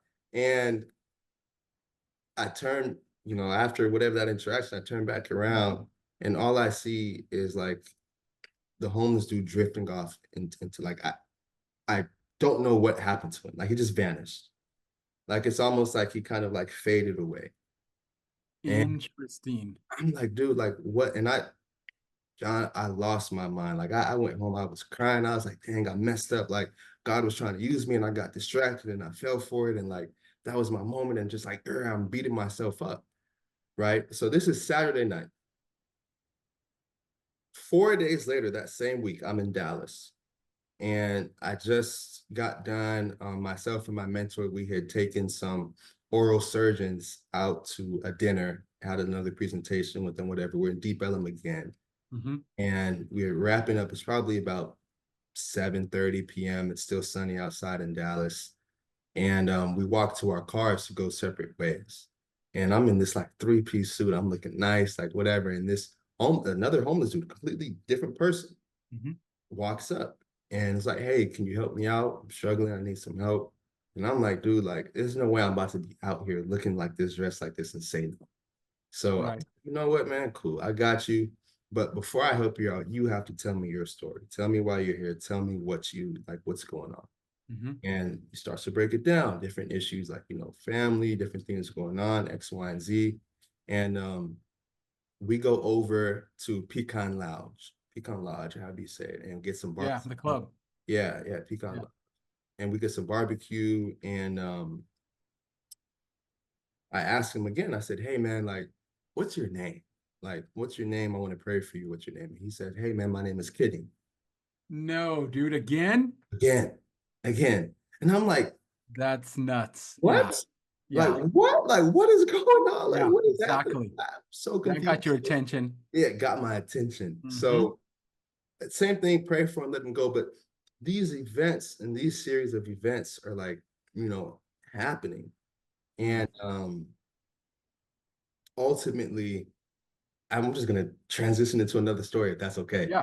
It, Yeah, of it course. kind of comes full circle. But ultimately, with that and with the thing that happened in my back, it's like now I'm like, okay, like God, you're trying to get my attention, but not to the Yep. point where it's like, okay, I'm gonna listen, but still do my thing, to the point where I'm like, I have to stop. Because my interpretation of the homeless people was that if I keep going down this path I'm on, that's You gonna can be, end up.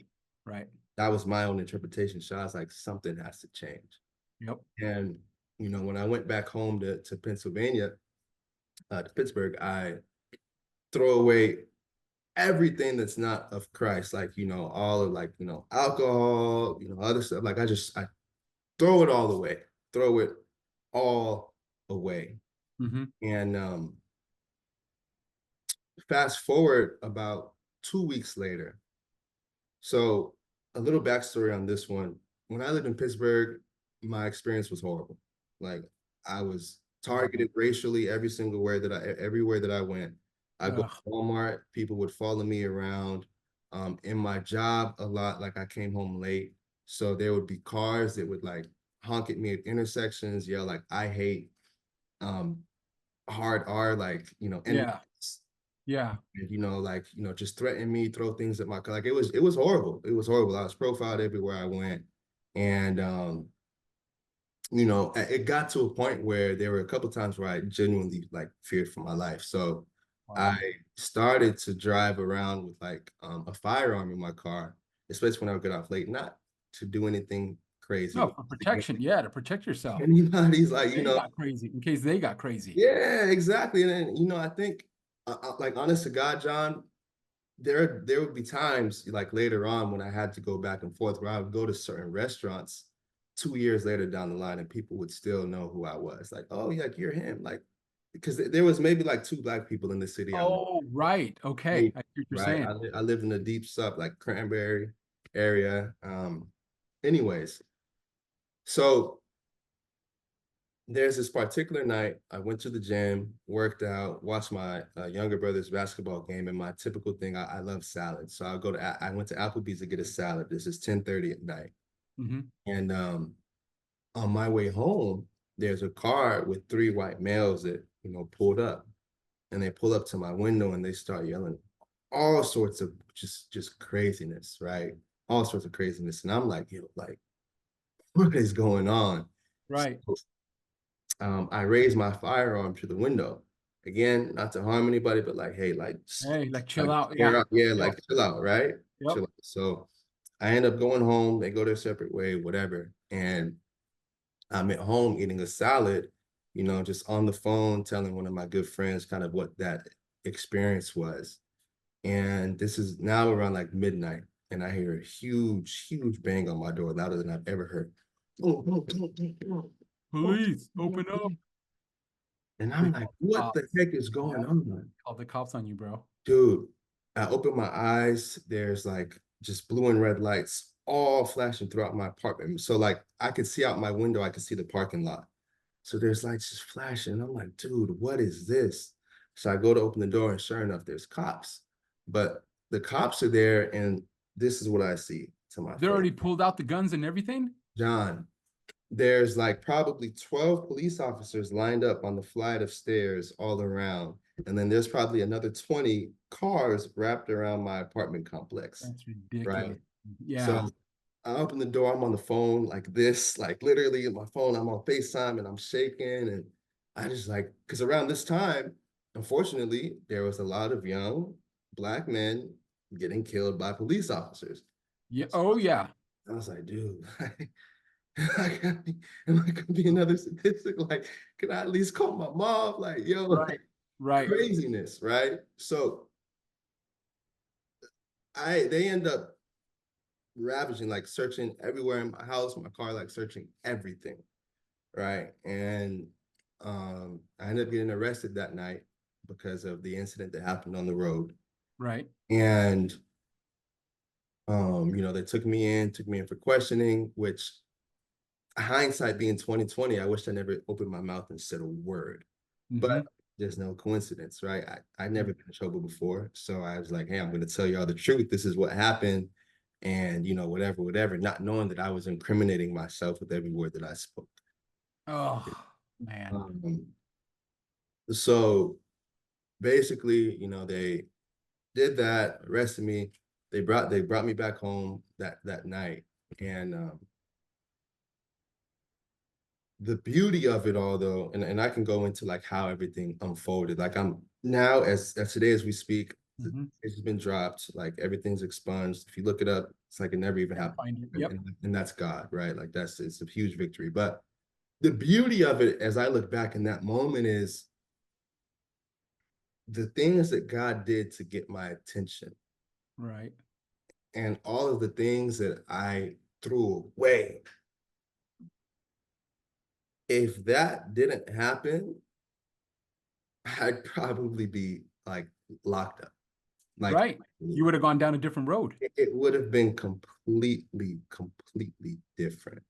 So it's like one, that's God's timing and just saying like, bro, like you got to wake up. Yeah.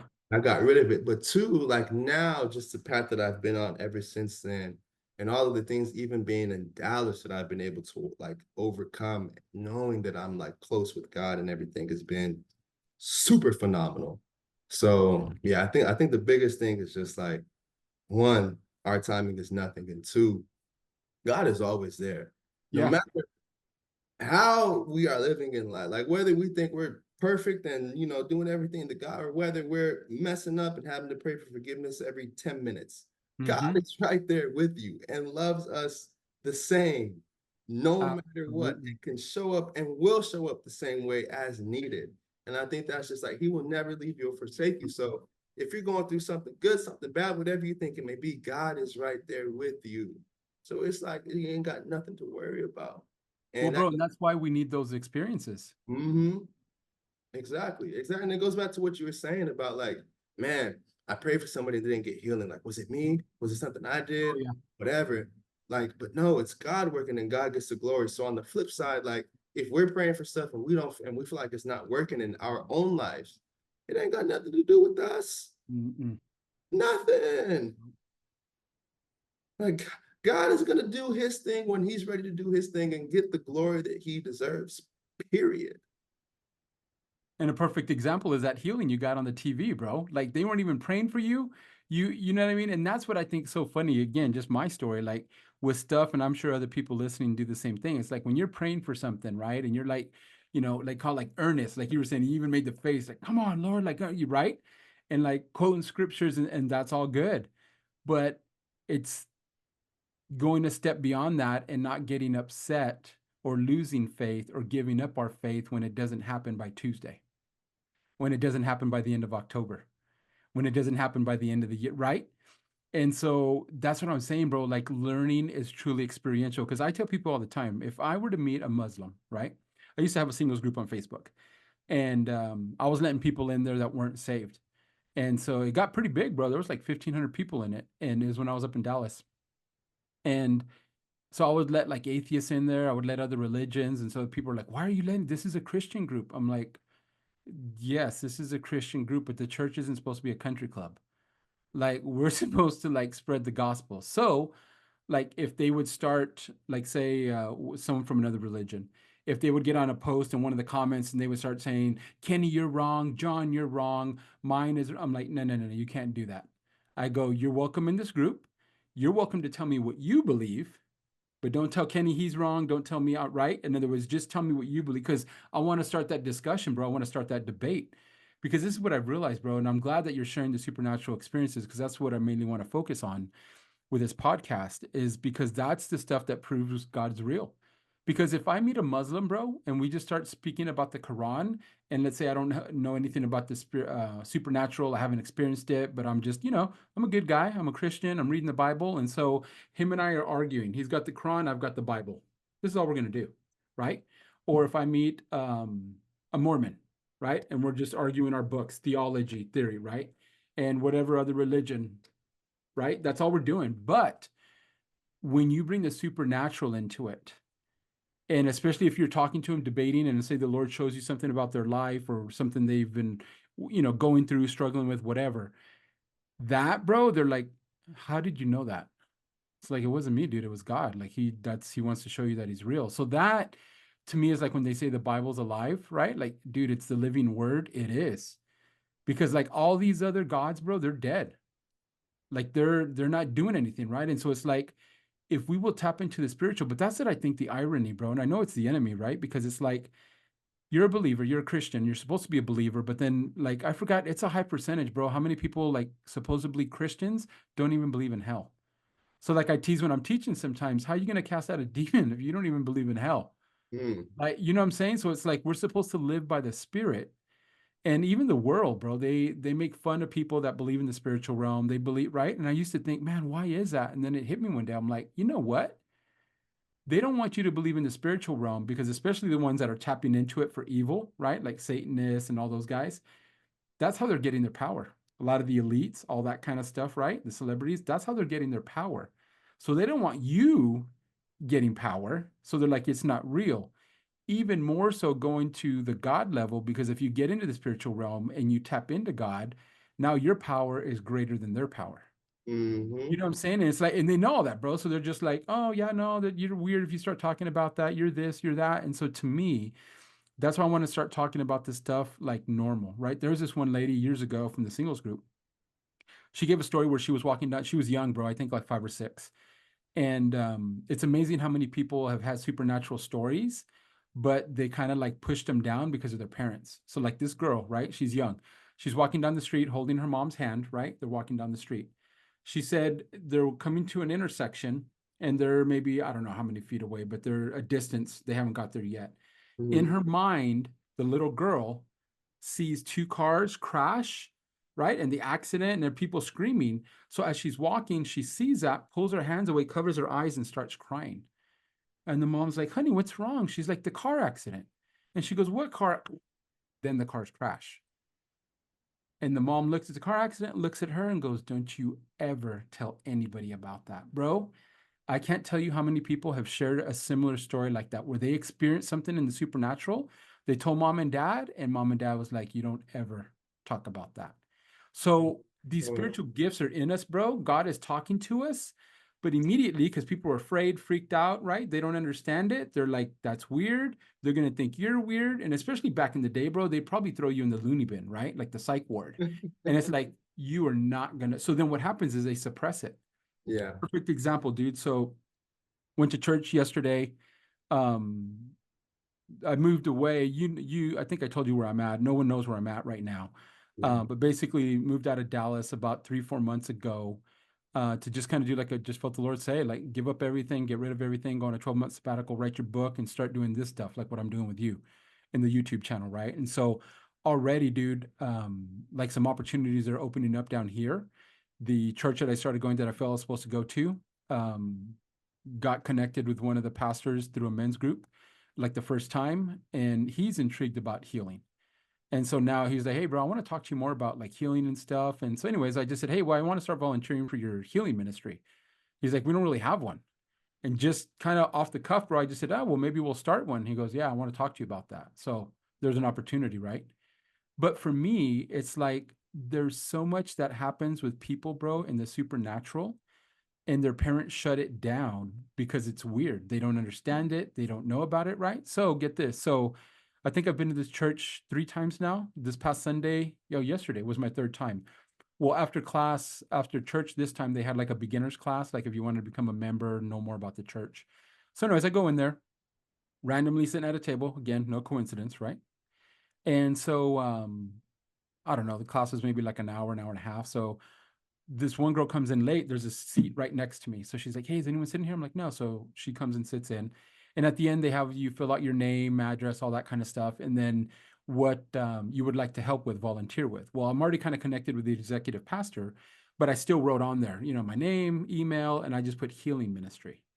So as we put our cards down and we're talking, um, earlier while we were all talking at the table about different stuff, she talks about seeing when she was little that she would see like supernatural stuff, right? And so like it kind of freaked her out. She didn't know. So after we had some time after we were done, I said, hey, I want to ask you about some of the supernatural experiences. Like, can you tell me some more? So she told me about some stuff where one time she saw like she was little. I think she was in her bedroom, and in the corner she just saw a bunch of spiders. They weren't real. It was in the supernatural, right? And so there's a I don't know if it's a position or what, but a spiritual gift, they're seers, seer, seer. And so they see stuff like that. They see very clearly angels, demons, stuff like that, other principalities, like all kinds of stuff. So, anyways, I'm like, this is interesting because I was kind of praying, like, Lord, I need a seer for this ministry, right? I don't know if they have one. I don't know what they're. So, anyways, lo and behold, dude, this girl's just telling me her stuff, right? And I'm like, that's interesting. So, anyways, now that things out, she told me one other story. And then they're like, all right, thank you guys for coming. We'll pray you out, right? And so she turns to me and says, hey, would you like to continue this conversation outside? I said, yeah, for sure. So we go outside, sit at the park bench right there, and dude, we stayed out there for 2 hours. And as we're walking, she's like, hey, I've got some health stuff that I'm dealing with. Like, would you pray for me? She goes, I hope you don't mind, but when they were talking and we filled out our cards, I looked over at yours and it said healing ministry. And Mm. so I'm like, yeah, absolutely. I said, I'll pray for you right now when we're done. She's like, okay, cool. So she's telling me about the health thing. And so anyways, we just start talking, bro, about supernatural. And so I said, hey, tell me more about the spiders and the this. So she tells me that and then just starts telling me her story. And as she's telling me the story, bro, like I just keep sensing, like I know, like she needs some inner healing. And based on that inner healing, bro, she will like get into healing, praying for others. Right. And so, me, when I'm in those situations like that and I hear something that is so, like not part of the conversation, they didn't say anything, like it's truly just like, wow, where did that come from? I'm assuming it's God because I'm in that atmosphere, right? But just me, John Peterson, I just wait till I hear it 3 times. And the Lord knows that. I'm like, bro, if this is really you, like you're going to tell me 3 times and then I'll say it. And so within the 2 hours, probably after about an hour, heard it a third time. And I said, hey, I said, I want to ask you something. And I go, and I'm not saying, this is thus saith the Lord. This is John Peterson. I said, but I keep seeing that some of the stuff and conditions that you're talking about, because bro, she was into new age. She was into, oh dude, she told me some other stuff, but basically like occult stuff, right? She's dated some guys that were into the cult, all that. And so she's like, but I'm done with all that. Like, I'm wanting to get Jesus and, like going down the path and all that. And she goes, so when I saw your thing about healing, I said, let me ask you this. I said, again, not thus saith the Lord. I said, but I feel there's some stuff left in you. I go, call it residue. I go, I don't know for sure. She goes, oh, I'm sure there is. I said, okay, well, cool. I said, would you be open to, I said, I'm going to talk to the executive pastor. Because, bro, I've been doing this a long time. Like, I've learned accountability. I won't minister to a woman one-on-one because they can say whatever. So I've learned, right, from this singles group. And so, anyways, I'm like, let me reach out to this pastor dude and see if he's down because he's been wanting to meet with me to like talk about like the healing ministry, what my experience is, what I know. And the Lord kept telling me for the last few days, because at the men's group, a couple guys were struggling with something. And so the Lord just showed me, like, yeah, John, you can talk to him about this, but show him. Like, get some of these dudes and like pray for them, minister to them, doing it. I'm like, okay, so with her, I'm like, I don't know, bro. I kept seeing that. So I just said, hey, like, would you be open to that? I said, I think maybe there's some residue. And she's like, oh, no, I'm sure there is. I go, okay. I said, would you be open to that? She goes, you know what? And she kind of like got, like, she just kind of got quiet, bro. She's like, this is what I've been looking for. This is exactly what. And I said, well, remember we talked earlier, there's no coincidence. I said, I don't believe there's a coincidence. I don't think it's a coincidence. She goes, and here's the thing. I didn't sign up for that class. She goes, today's my first day at church. I go, what? I go, today's my third day. She's like, no way. And so she's freaking out. I'm free, right? Mm. And get this, bro. So again, the city that I'm living in right now is where I felt the Lord told me to go.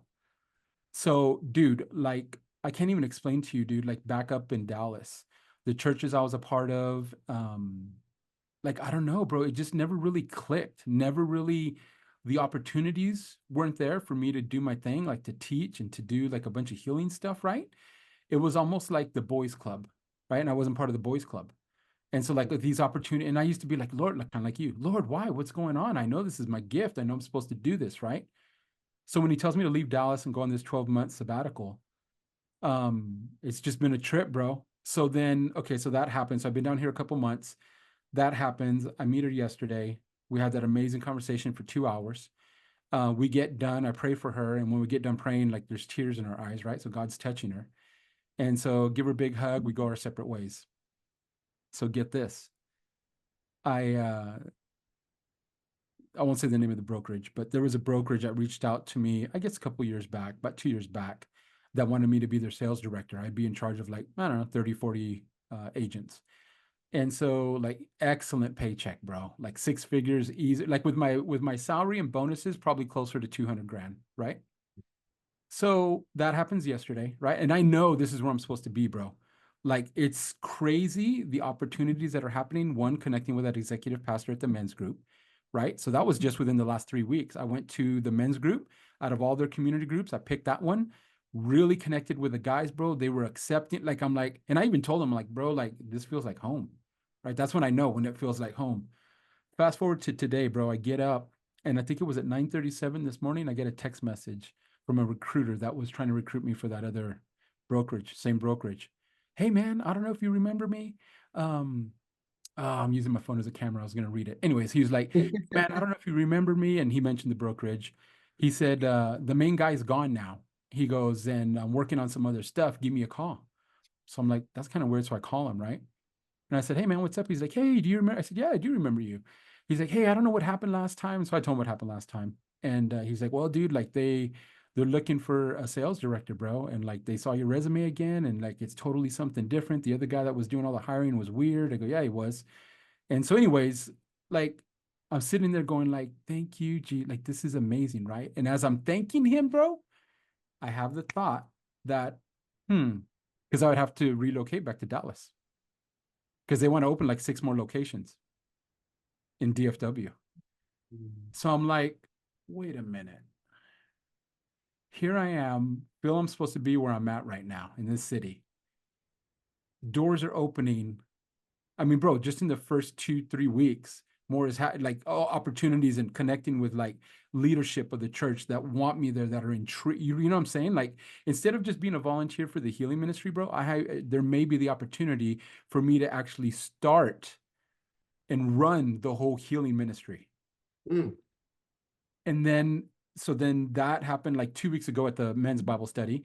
And then yesterday, went to church. It was cool. And then meeting that girl, right? Now I had signed up for that first time member class that where I met her at. She didn't. She said that was her first time. She was leaving, and as she was leaving, she just kind of said hi to the greeter or something like that. They started talking, and she mentioned it was her first time. The greeter's like, "Oh, there's a class going on right now. You should go check it out." That's how she ended up in that class. Wow. So that's why I told her when we were sitting there. I said, "Look, man," I said, "I just sense that you're going to be powerful for the ministry." I said, "You're already powerful." I said, "And you have a gift."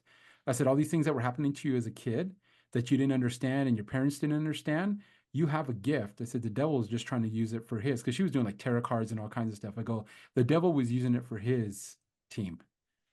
I said, Mm, "Now that you're wanting to get away from that and like rededicate your life, right? And you're already on that path." I said, "I just sense, like, I see it, like you're going to be powerful. And your testimony, bro, all of our testimonies are powerful, but her testimony, she's going to be able to relate to other people that have done New Age, tarot cards, all that. I haven't. Now I can pray for them. I can set them free because of Christ in me, right? The power, but I mm, can't relate to them. Right? It's just like the guy that I helped get off crystal meth. If you were to call me again and say he's fiending, yeah, I'll talk to him, I'll pray for him, right? But I can't relate. Another addict could. You follow me? So I just told her, man, you're gonna be able to help a people group that I can't even touch. And so, anyways, bro, like it just, yeah, dude. So I prayed for her. We left, and I was just on cloud nine, bro. Like on this is home, bro. This like so many things are just happening the last couple weeks, right? And then boom, bro, I get that message today from the recruiter. mm. And think about it. So I went ahead and set up the interview for tomorrow, right? Just because I want to see what it's about. But as I did that, bro, I was like, isn't that interesting? So I already heard the Lord say, like, don't take it. It's an opportunity, right? Like I said, probably close to 200 G's. But it's like, you're going to follow the cash? Like, here are things finally working out, bro, ministry wise, right? Like, I'm like, we talked about hope. I can see like the light at the end of the tunnel. Like, bro, this could be huge. Like, and it feels right. And then, like, it's not a coincidence, bro, that after 2 years, 18, I looked it back, it was like 18 months. After 18 months, they reach out to me again. The next more, like, that's what I'm saying, bro. That's why we just have to be conscious of God's voice with the thoughts, and not only the thoughts, opportunities, bro. Not every opportunity is from the Lord. Now, I'm conscious of this because years ago, when I was going through my testing trials, like big time, I had someone that was really close to the Lord that I trusted say, "Hey, the Lord, I was cooking in my kitchen and the Lord told me," and it was funny, God would always talk to her in her kitchen about me. She goes, "I don't know if it's because you're a foodie, John, but it's always in the kitchen. God talks to me about you."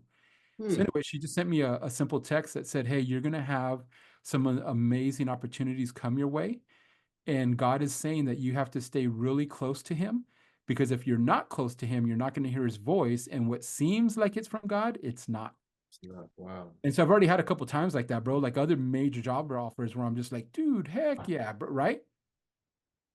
Not You supposed to do take it, bro. You Not do supposed to take it. You And so, do anyways, it's just going back to just how the spiritual realm works, bro, and the enemy, Yeah. right? Like not every what looks like a blessing, right? Because this would look like a major blessing, bro. Come on. And I'm gonna tap into that right there, Please. because the devil is very tricky. And the He's biggest thing that people don't realize is okay, when you think about the devil, what do you think?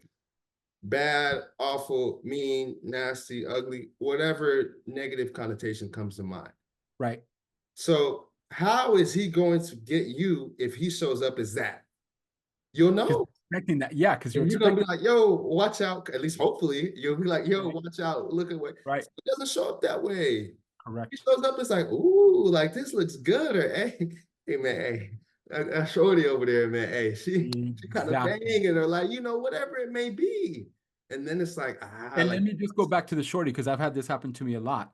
Not only are you going, woo, she's cute, she's into you. yep, yep, yep. Because then it's like, Even more than you may be into her. that's what I'm saying. Because then it's like, whoa, this could actually happen. Like, right? No, dude, he's slick, bro.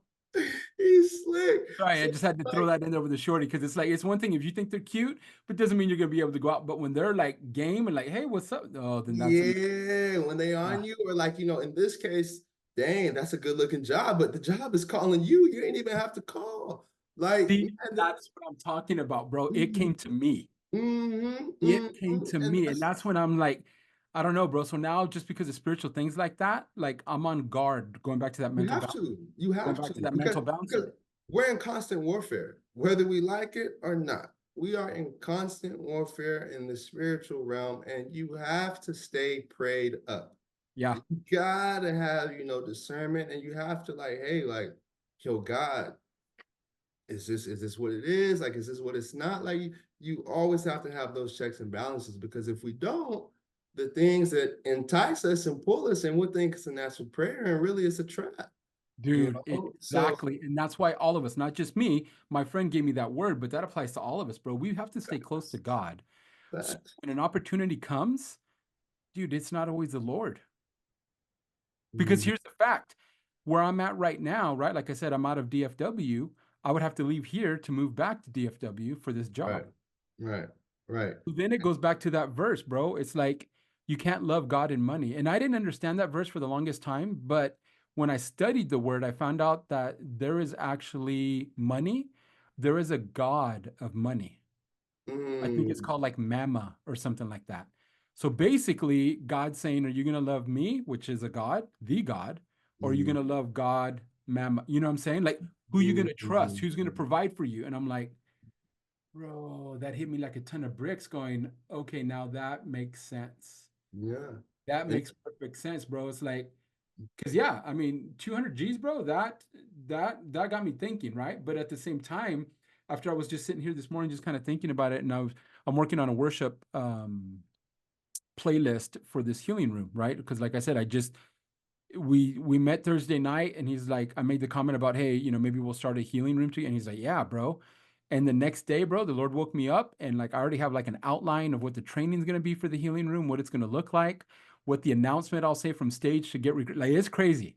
So I mm, already know it's on, right? It's mhm. on. And so when that happened today, dude, I was just like, so I was getting worship music. And so, anyways, I was playing different songs. And so when these thoughts were coming to me while I was listening to this music, I was just thanking God. And I just said, you know what, Lord, like, I'm not going to take it. Yeah. I'm not going And to take it. that's the other thing too. Like when you when we start to say like, okay, this is what God has for me, and this is the difference. Like when you talk about you love one, you love the other. I think a lot of times where we mess up on the human side and the natural side is we look at it as like this 200 G's compared to what God has in store for me. Hmm. But we're only seeing the 200 G's. We don't see what comes with that. Is that 200 G's and the most stressful time you ever been through Correct. in life? Is it 200 G's and just nonstop sickness and turmoil? Like, what really comes behind that? Like, because Yes. we're only going to see the front end, just like Yeah. that girl. Dang, she fine, but what does she come Yep. with? Is she causing a headache? Exactly. Is she going to take you to court after you say the wrong thing? She going to beat you? Like, what does that Getting actually pregnant. come She getting with? pregnant, like all kinds You of know what I things. mean? All Hmm. kinds I of do. things. So you have to really understand, like sometimes we make that mistake of saying what God has for me isn't 200K, Yeah. but it doesn't have to equate to what that physical thing is. What God has for you is ultimately a lot better in its value, right? And I Correct. think that's kind of just having also that mental framework and having the peace to understand, like, yo, I don't need to go after the money. I don't need to go after all the other things. All I need to go after is God. And what Right. will come from it will be exactly what is needed for me. But And yeah, see, here's what's crazy, Kenny, is there's so many people, again, back to the prosperity gospel and the guys that it's all money, money, money, God blessing you, right? If I truly believe that, I'd be like, this has to be God, bro. right, God blessing me right. 200 grand. Like, this is it, right? Like, I'm going after it. And that's where it's like you really have to know God's voice for yourself. Yep, And I do believe, bro, that yes, God does prosper us, God does bless us, but it's not always financially, right? absolutely. The one of the best examples is I used to watch the Food Network a lot. I don't really watch it much more, but there was a guy, dude, and I don't remember his name or the show, but long story short, he had gone to school, went through all the schooling to become a lawyer, became a Mm, lawyer. I think it was his first year, and I think he was making like 150. Started out right, pretty decent gig. mhm. Hated it, bro, hated it. Wow. And so his passion was making cakes. And so, anyways, one day, bro, he's just like, God, I love baking, dude. I love making cakes. And so, anyways, he quit the lawyer. And here's the other thing: all his family thought he was crazy. And he wasn't even a Christian. It's just the principle of the story. He was happy making cakes. That's what made him, that's what lit him up. And so he quit the job took out a small business loan and started his own little cake business. I think he said he was making like 35 or 40 grand starting out. But bro, he said like I would jump out of bed to go to work. I was excited. He goes, I would work crazy hours as a lawyer and hated it. He goes, I work crazy hours as a baker, dude. And I'm like, dang, it's already 8 p.m. Like the day would fly by. And that's Mm, what I've realized, bro. When you're in your calling, because I teach on purpose and identity, when you mhm. find your true calling, bro, and you're doing it, like it's the science, your endorphins are popping off. So you're lit, bro. You're literally lit like on a drug. Like how brilliant is God has you addicted to your calling. The hard part is for people to find their purpose, right? Yeah, yeah, But for yeah. me, bro, I'm walking in it right now. Like even on another, like I've already been alive and feeling so alive and free and healed and all that. But bro, now, like I told those boys the other day, those men, bro, like it feels like home, bro. Like this is where I'm supposed to be. Different. And so Yes. it's like, right? And it's like it would have to take something like 200 G's to maybe be like, oh, dude, maybe I should, But immediately, bro, this morning I just thought I had that thought, like, huh, isn't that funny? The next morning. Monday morning, right? And again, I wasn't applying. I didn't go looking for it. It came to me, and I just thought, but that's it, bro. The devil, if he were to show up in his red suit and a pitchfork, it's pretty obvious it's him. Mm-hmm. Get away from me, Satan. I rebuke, right? Easy to pray Yeah, that. But when it's yeah. slick, and it's just that, right? Because if this is a path I'm supposed to be on right now, right here, straight, and then that 200 G's is just a little bit like, just taking a little bit off. Well, bro, after a week, a month, a year, 5, like you're way off. But it's like you said, bro, it's just a little, oh, like maybe that is the Lord trying, right? Getting all self right. Like, Lord's trying to bless me. I've been doing good. I've been passing tests. And so you can justify it, bro. But here's the thing, when you know his voice, he's gonna Oh, tell you straight up, bro. yeah. So, anyways, I just wanted to share that when you were talking about that story, because it's like, bro, he's slick, dude. Yeah. He And, is slick. and I think that's another thing, like that I constantly, even now, I'm still working on it for myself and I'm in constant prayer for it, is like a lot of times, once you have that discernment, the hard thing is obeying. Oh, without a doubt. That's the hardest Without a thing. doubt. It's like, yo, like I can really use that to like you know what I mean, or whatever the case may be. And it's being able to like just stand on business Right. and I guess more common today's terms, but like no, like being able to say no to yourself. Even sometimes when that thing shows up as what you've been desperately praying for. If God says it's not it, you gotta say no. Well, let's break it down to your Able world, to right? There's so wait. many agents, bro. That's why I loved your Facebook story or Instagram story about integrity, right? The fiduciary duty.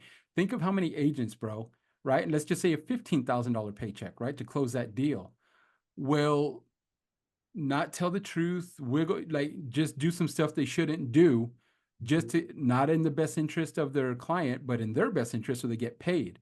It's the Right. same thing, bro. If their conscience isn't seared and like God's, I'm like, hey, you shouldn't be lying about that. Hey, you Mhm. should tell them about that. Hey, you should disclose that, right? So it's the same thing, dude. It just goes back to obeying Right. like that. Right. And like you said, that's the hard part, bro, because sometimes God tells us to do something. And because of the circle of friends that we're still with or family, we're embarrassed. Or what are they going to say? Right. There's always an excuse and or a reason, bro. Like I've just been through so much crap, dude. And God has set me free and got me through it. Like, for example, bro, a lot of people haven't heard my full story, but part of it is I went to jail, right? Over my ex, over child support. Mm. I owed $4,000 and they threw me in jail for 6 months. Six And months. yeah, for 4 G's. And here's the funny thing is it was actually only 2 G's. They messed up on their paperwork. It should have only been 2 G's. So I've been on dates, right? Where, you're just talking, getting to know each other, and they're like, well, what's the craziest thing about you? Or, they'll ask if just weird questions. Like, you ever been arrested? I'm like, yeah, actually. And they're like, what? And so, bro, like, yeah, I mean, it was a racket because her lawyer had an assistant that used to work at the attorney general. And so they were after me. Even my lawyer, like when she went in to negotiate, she's like, Mr. Peterson, I don't know what's going on, but they are after you. I was like, right? That's what I'm saying. She goes, yeah, I don't understand. And so that day of court, while we're waiting, I'll never forget Mrs. Brown, my lawyer. She's like, Mr. Peterson, Mrs. Howard. She goes, I I don't know how to tell you this, but for a man in your position, you're extremely calm. I said, here's the thing, Miss Howard, I've done nothing wrong. I said, so if I go to jail today, then God wants me in jail, and I don't even understand that. I said, but, and she's like, yeah, okay. Like, she just thought again, thought I was crazy because I'm talking spiritual, right? Hmm. But here's the thing, bro, is come time for court, we go through the motions. The judge ain't even paying attention. And I'm like, dude, this is weird. Like, this is kind of weird. Hang on, let me close this notification. I go, this is kind of weird, dude, with what's happening right now. And then it hits me, dude. I feel it was the Lord just go, they're going through the motions, bro. They're throwing the book at you. And I'm like, dude. So, yep, sure enough, get all done. Judge goes, all right, Peterson, blah, blah, blah, 6 months. Bam. And my lawyer looks at me, bro, and she's like, I am so, like, she's in shock, right? They put the cuffs on me, bro. They take me out the side door of the courtroom. And so the bailiff, he's an older gentleman. He was probably like about, I don't know, 50, 60-ish. And because this is like 12 years ago. And, tall guy, kind of built. And so he's holding me by the arm, bro. I'm in handcuffs and he's looking at my paperwork. And so my charge was contempt of court. So contempt of court is usually like if the judge tells you to shut up and you're talking and you don't, they file that you get busted with contempt of court. Or if you're like talking and outburst, like that's contempt of court, right? So that was the charge. Basically, you didn't do what the court told you or what the judge told you. So this dude, I'll never forget, bro. He's holding my and he's reading, and I can see his face, and he just starts like kind of squinting, like he's like, Mr. Peterson. He goes, I don't know exactly what you did. He goes, but I forgot what he told me. It was over 20 years. I've been a bailiff for over 20 years. He goes, your charge is contempt of court. I said, yes, sir. And we're waiting for the elevator. He goes, I've been doing this over 20 years, man. He goes, you want to know the longest I've ever seen anybody get for contempt of court? I go, how long? He goes, 3 days. So I just told him, I said, well, bro, again, sharing my story. I said, I don't know if you believe in God, but, and so I told him the same thing I told my lawyer. Long story short, and that's the book that I'm writing, bro. That the one of the reasons I'm down here.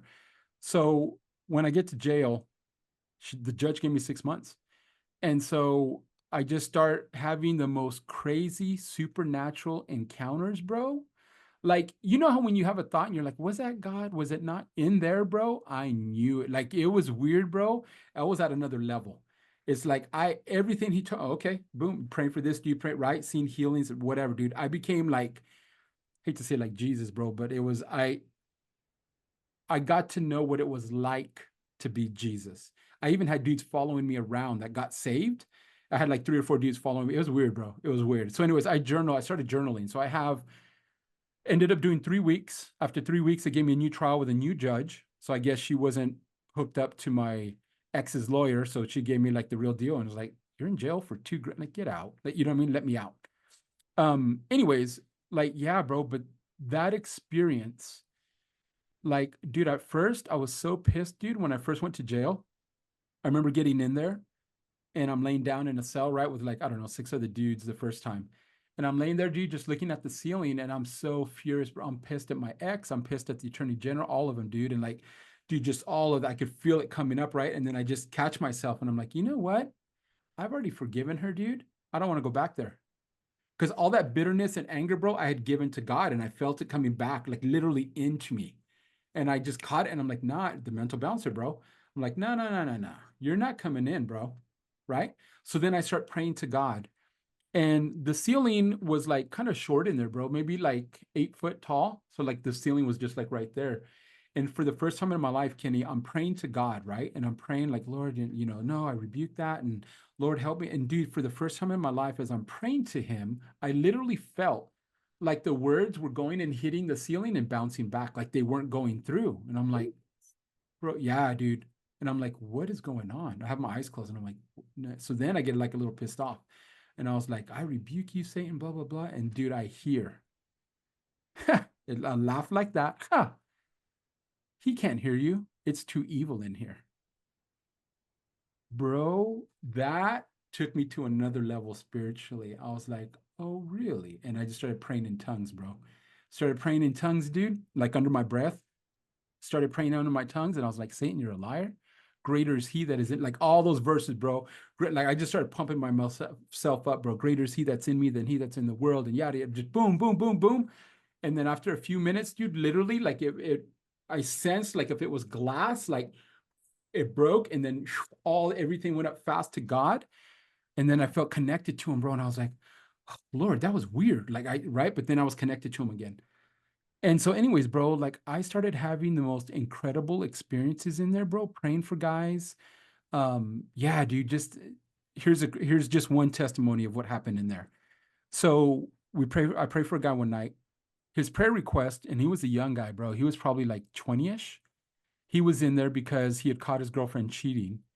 Mm, And I guess he had a gun on him. And so they started fighting and wrestling. The gun goes off, she dies. Right?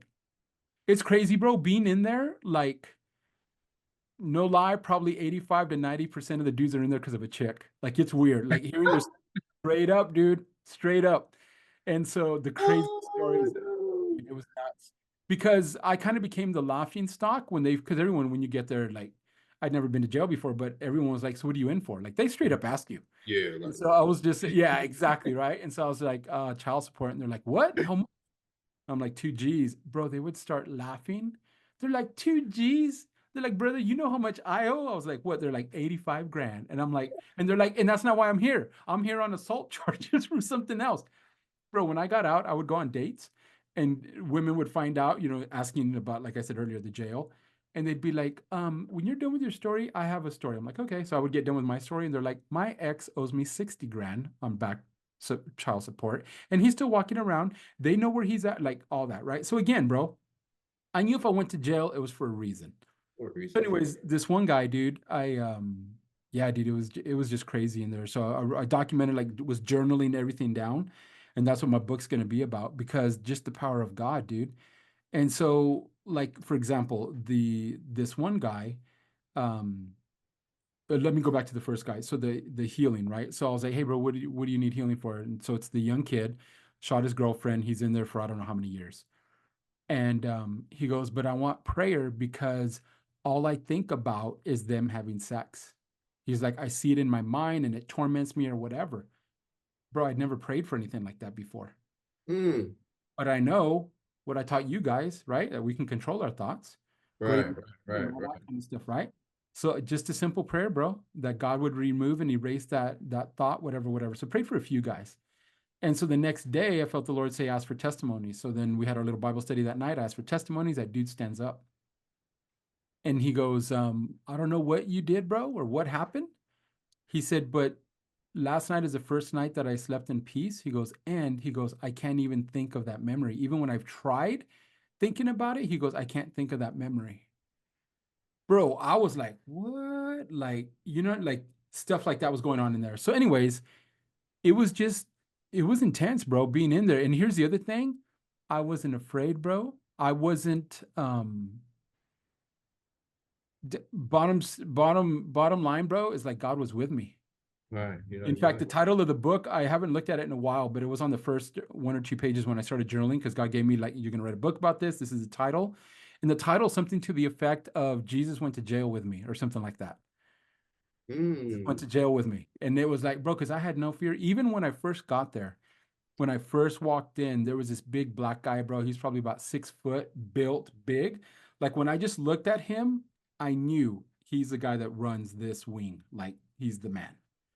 Well, the guy that I got stationed with, ultimately, they just put me with one guy. So when I got stationed with him, he was an older gentleman. And apparently, him and that guy were friends. They used to play chess all the time. So again, me just talking about God and all that, and that guy was experiencing supernatural stuff. And yeah, dude. So I got to minister to a lot of people, bro. A lot of people got healing. A lot of, like, I remember one day I do the inner healing, right? Where we go inside and we're sitting at a table. And when you're locked up, they're like metal table, like a metal square. No, those were round, I think. Round tables, and there's only 4 chairs. No, they're square. There's 4 chairs.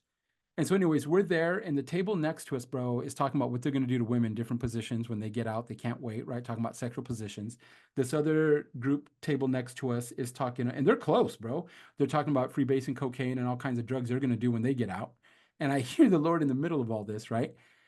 The guy that's in front of me, he's pouring out his guts, just, telling his story. And I just said, hey, bro, like, I can help you with that. I felt the Lord say, tell him you can help him. And he's like, how? And I was just like, well, I'll facilitate. Like, this is what I do. It's inner healing. And he's like, yeah, bro, like, let's do it. Right at that second, a fight breaks out. So of course they put us all in our cells. So I'm like, well, guess it's over. So 30 minutes later, they let us out. We all get back to the same table. He brings it up again. So right there, bro, I do a set. I call him a freedom session. I do a freedom session with this dude, right? He is crying. Of course, he's wiping his tears because you don't want people in jail seeing that you're crying, bro. But he's crying. He gets touched. So a couple hours later, he comes to my cell and kind of knocks on the door because you can't go into each other's cells. He just knocks on the door and says, "Hey, bro, I just want to tell you something." He goes, "You have no idea what you did." He said, "I've always felt called to the ministry." He goes, "And I just called my girl and told her that I got set free from some stuff, and God showed me that yes, I am supposed to go in ministry." So I told her, "Hey, babe, as soon as I get out of here, like we're going into ministry." And I Wow. was like, "What?" Yeah, bro. So just Praise so God. That's all awesome. that happens, right? So then I get out of jail, staying with a friend, and I remember I was at a Starbucks. This is like a day or two later, and I'm on YouTube, right? And so recommended is a video from Tony Evans talking about something about Joseph, like the story of Joseph or principles of Joseph or something. So, Mm. anyways, piqued my interest, so I start watching it. And right up he starts, bro. He's like, "How do you know when God's will takes you through hell and that it is God's will?" He's like, "You're gonna see miracles all along the way." And I'm like, "Oh, okay, that kind of piqued my interest because that's what just happened to me." And then when he goes, because think about it, Joseph, how did he end up in prison? A woman lied about him. My ex lied about me and got him in jail. And I was like, bro. And so, anyways, I start watching this video, dude, in Starbucks. And I'm about halfway through, and everything he's just hitting me, bro. And I'm just crying. Like, I didn't even care, dude. I wasn't even wiping my face in Starbucks because like that dude, Tony Evans, was speaking to me. Right, right, And right, like, right. no, bro. He goes, "This is how you know when it's God's will when you're going through hell." He goes, "Miracles will happen along the way." And that's what happened on, Mm. right? And so again, bro, just going through that, like my confidence just went to another level. So like that's why I want to share not just my experiences, Kenny, but like your experiences, other people. There's a lady that I helped. I just asked her the other day if I could interview her because she has a great story. She had had miscarriages, and so she got pregnant. And I had already ministered to her before with her mom, and so she was worried about the pregnancy. And so, anyway, she just had her second child. And so I just said, "Hey, man, will you be down for a podcast? I'd love to interview." She goes, "Yeah, absolutely." Right. So I'm just going to start telling people stories, bro.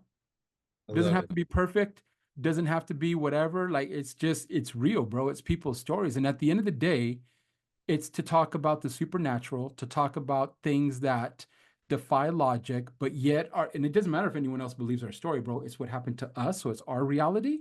Right. And then again, it makes God real, bro. And that's what the whole channel is like, is God real? So I'm just gonna share stories, bro, share testimonies, and then it's up to the person listening whether they want to believe or not. But Right. most people have been through stuff, bro, or experienced something supernatural.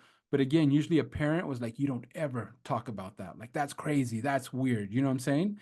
So I know you've shared a couple supernatural testimonies. Is there anything other supernatural stuff you experienced, bro, that was just like you would say crazy? Whether it was when you were young, adult, like is there any other stories that you want to share before we wrap up?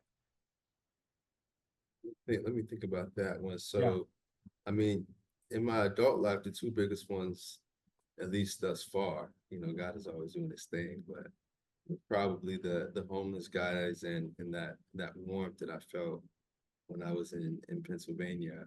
Um, Eating your pancakes, watching the TV. It's amazing, bro. crazy, crazy, crazy, crazy. No, I think, man, there's a lot of things that have happened Hmm. that I just know, like, okay, like, yeah, God, like you showed up, got me Yep. weird situations, or whatever the case may have been. You know, um, man, I'm trying to think. Is there anything else that really stands out? Hmm. As of now, nothing comes to mind, but maybe we'll have to have a part two. Who knows? For sure, bro. For Maybe sure. we'll have Especially to have a part especially as we walk this thing out, right? Because it's a journey, bro. two. This doesn't end and we're not perfected till we get to heaven. So Yeah. like we're gonna have plenty of stuff, you know what I'm saying? So I'm sure there'll probably be a part two, maybe even a part three with Kenny, Kenny Mhm. 2.0 and Kenny 3.0. Yeah, yeah, yeah, yeah. No, Well, brother, absolutely. I appreciate you, man. Thank you so much for doing this. Before we go, yeah, you're actually my first. I don't think I told you this. So you're my first interview for the YouTube channel. I used to do an internet show from before where I Okay. would interview people. And at the end of that, I'm going to bring what I did at the end of those interviews over to this one.